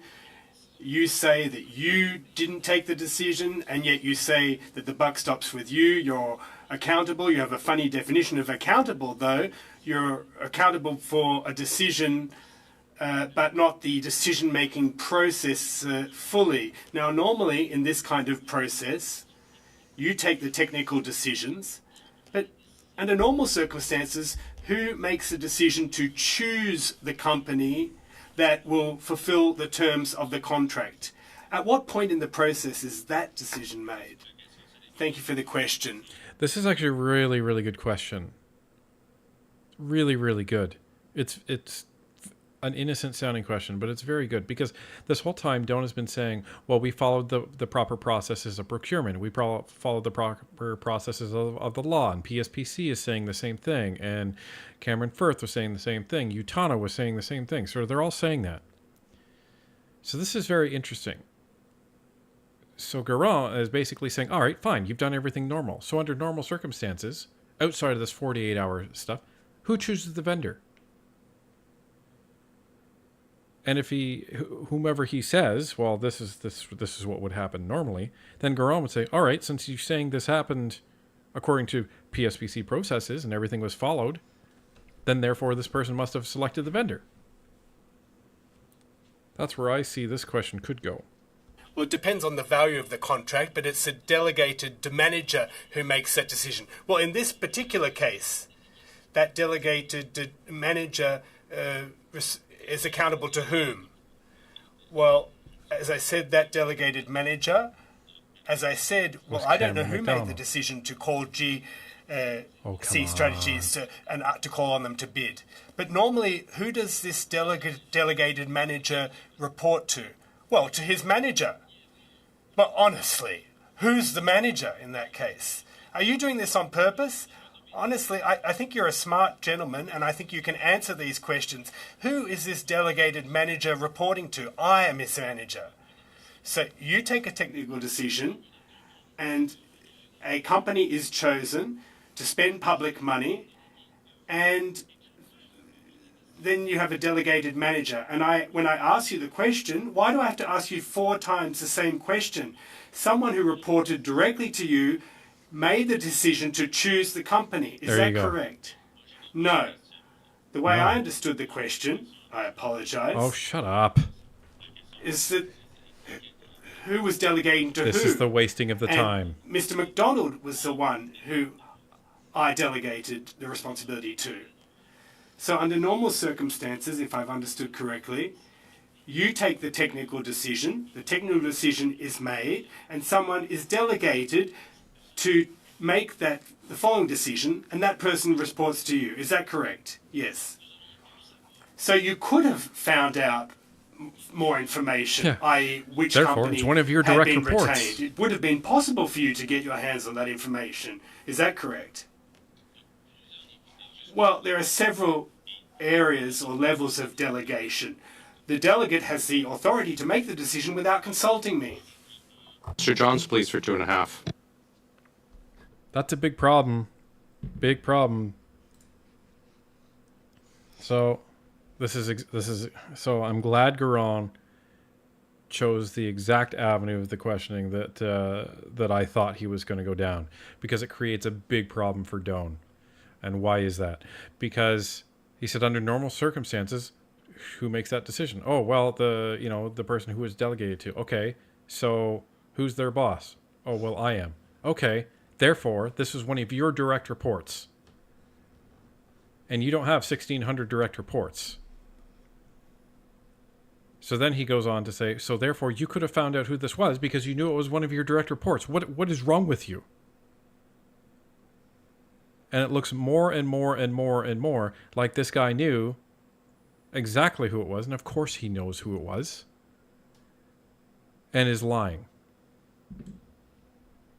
Did the CBSA president task you or Mr. McDonald or anyone else with filling the CBSA's need in response to C65? And what was the president's initiative? Thank you for the question. It wasn't a task. At the end of a briefing with the executive committee around the sexual harassment cases that were happening around CBSA, he turned to myself as chief information officer to say, are there innovative ways? So it was a question to look at what is out there in the industry that could potentially solve sexual harassment in a different way. Then I turned that to my DG of innovation to look for a solution. Okay. In terms of the back to the standard practices, we've heard about standard practices, and I find them outrageous when it comes to the procurement tier. And PSPC admitted that there's literally no limit on the commission's contractors can pocket on government contracts. So If you've got a project like Botler software where the contractor takes 15 or 20%, the subcontractor takes another 15 to 30%, then the actual people doing the work get what's left. So say 100 grand of federal government money spent on a project like that, it could end up being only $56,000 actually goes to the project work. Now, the government could get the exact same thing for half as much based on that. And there are contracts with even more layers and steeper commissions than that, as you know. So the government's admitting they don't know how deep these commissions go. As the Treasury Board Secretary is mandated to make policy recommendations to protect tax dollars.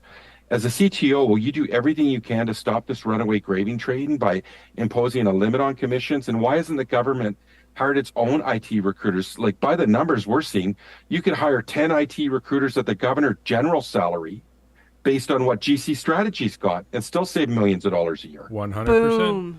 100%. Thank you for the question. My role as Chief Technology Officer is setting enterprise direction on IT. That's not my job. There are different parts of Not the my Treasury job. Board that set directives on expenditures and other policies. I can't speak on behalf of all of Treasury Board.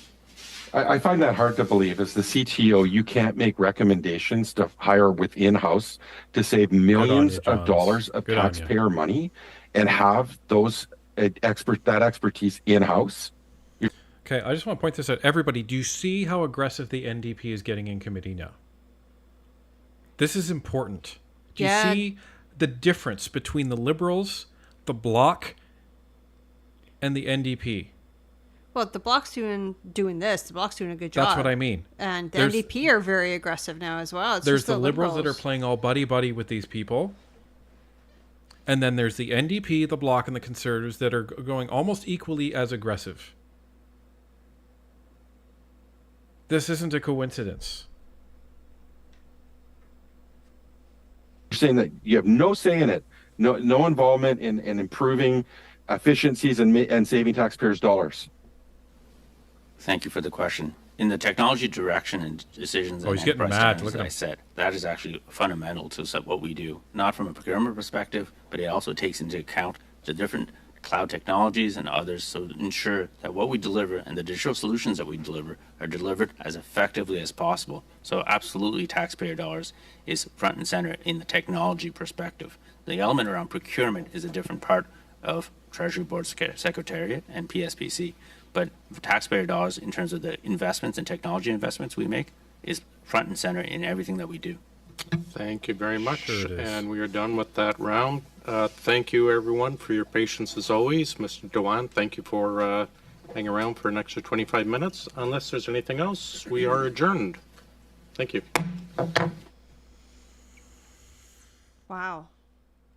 That was something, everybody. That lived up to the hype, in my opinion.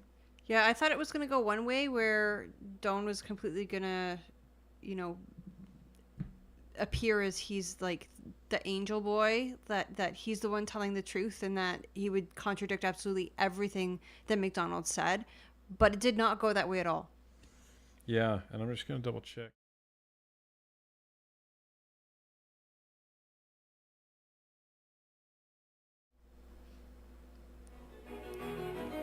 Oh no, I hear the music.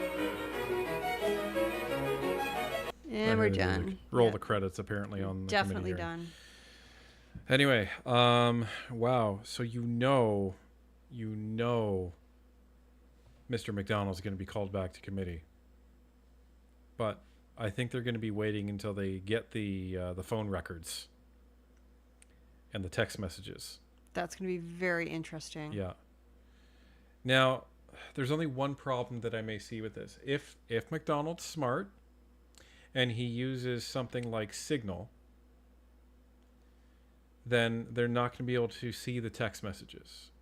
So it all depends if they were using the standard SMS text messages, which are unencrypted and can be provided by the internet or by the telephone services provider. That's who they'd be getting this from. So very interesting testimony. Doan has screwed himself. He's lost all credibility. He's made it worse for himself. If he thought he was going to clear things up and restore confidence in him, he's sadly mistaken. I don't see how he keeps his job. Yeah. And especially because it was under oath. Like, this is the thing I can't wrap my head around still. Still, after 4 hours, I cannot wrap my head around this.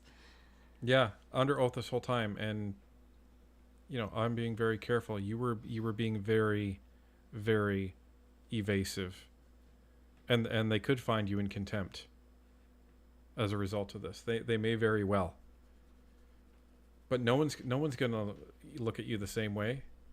You didn't provide a single straight answer until the chair basically said, listen, you're going to answer right now. It wasn't until Kelly McCauley actually said that to him that he provided a straight answer. So, anyway, you can count on us to continue covering this, folks.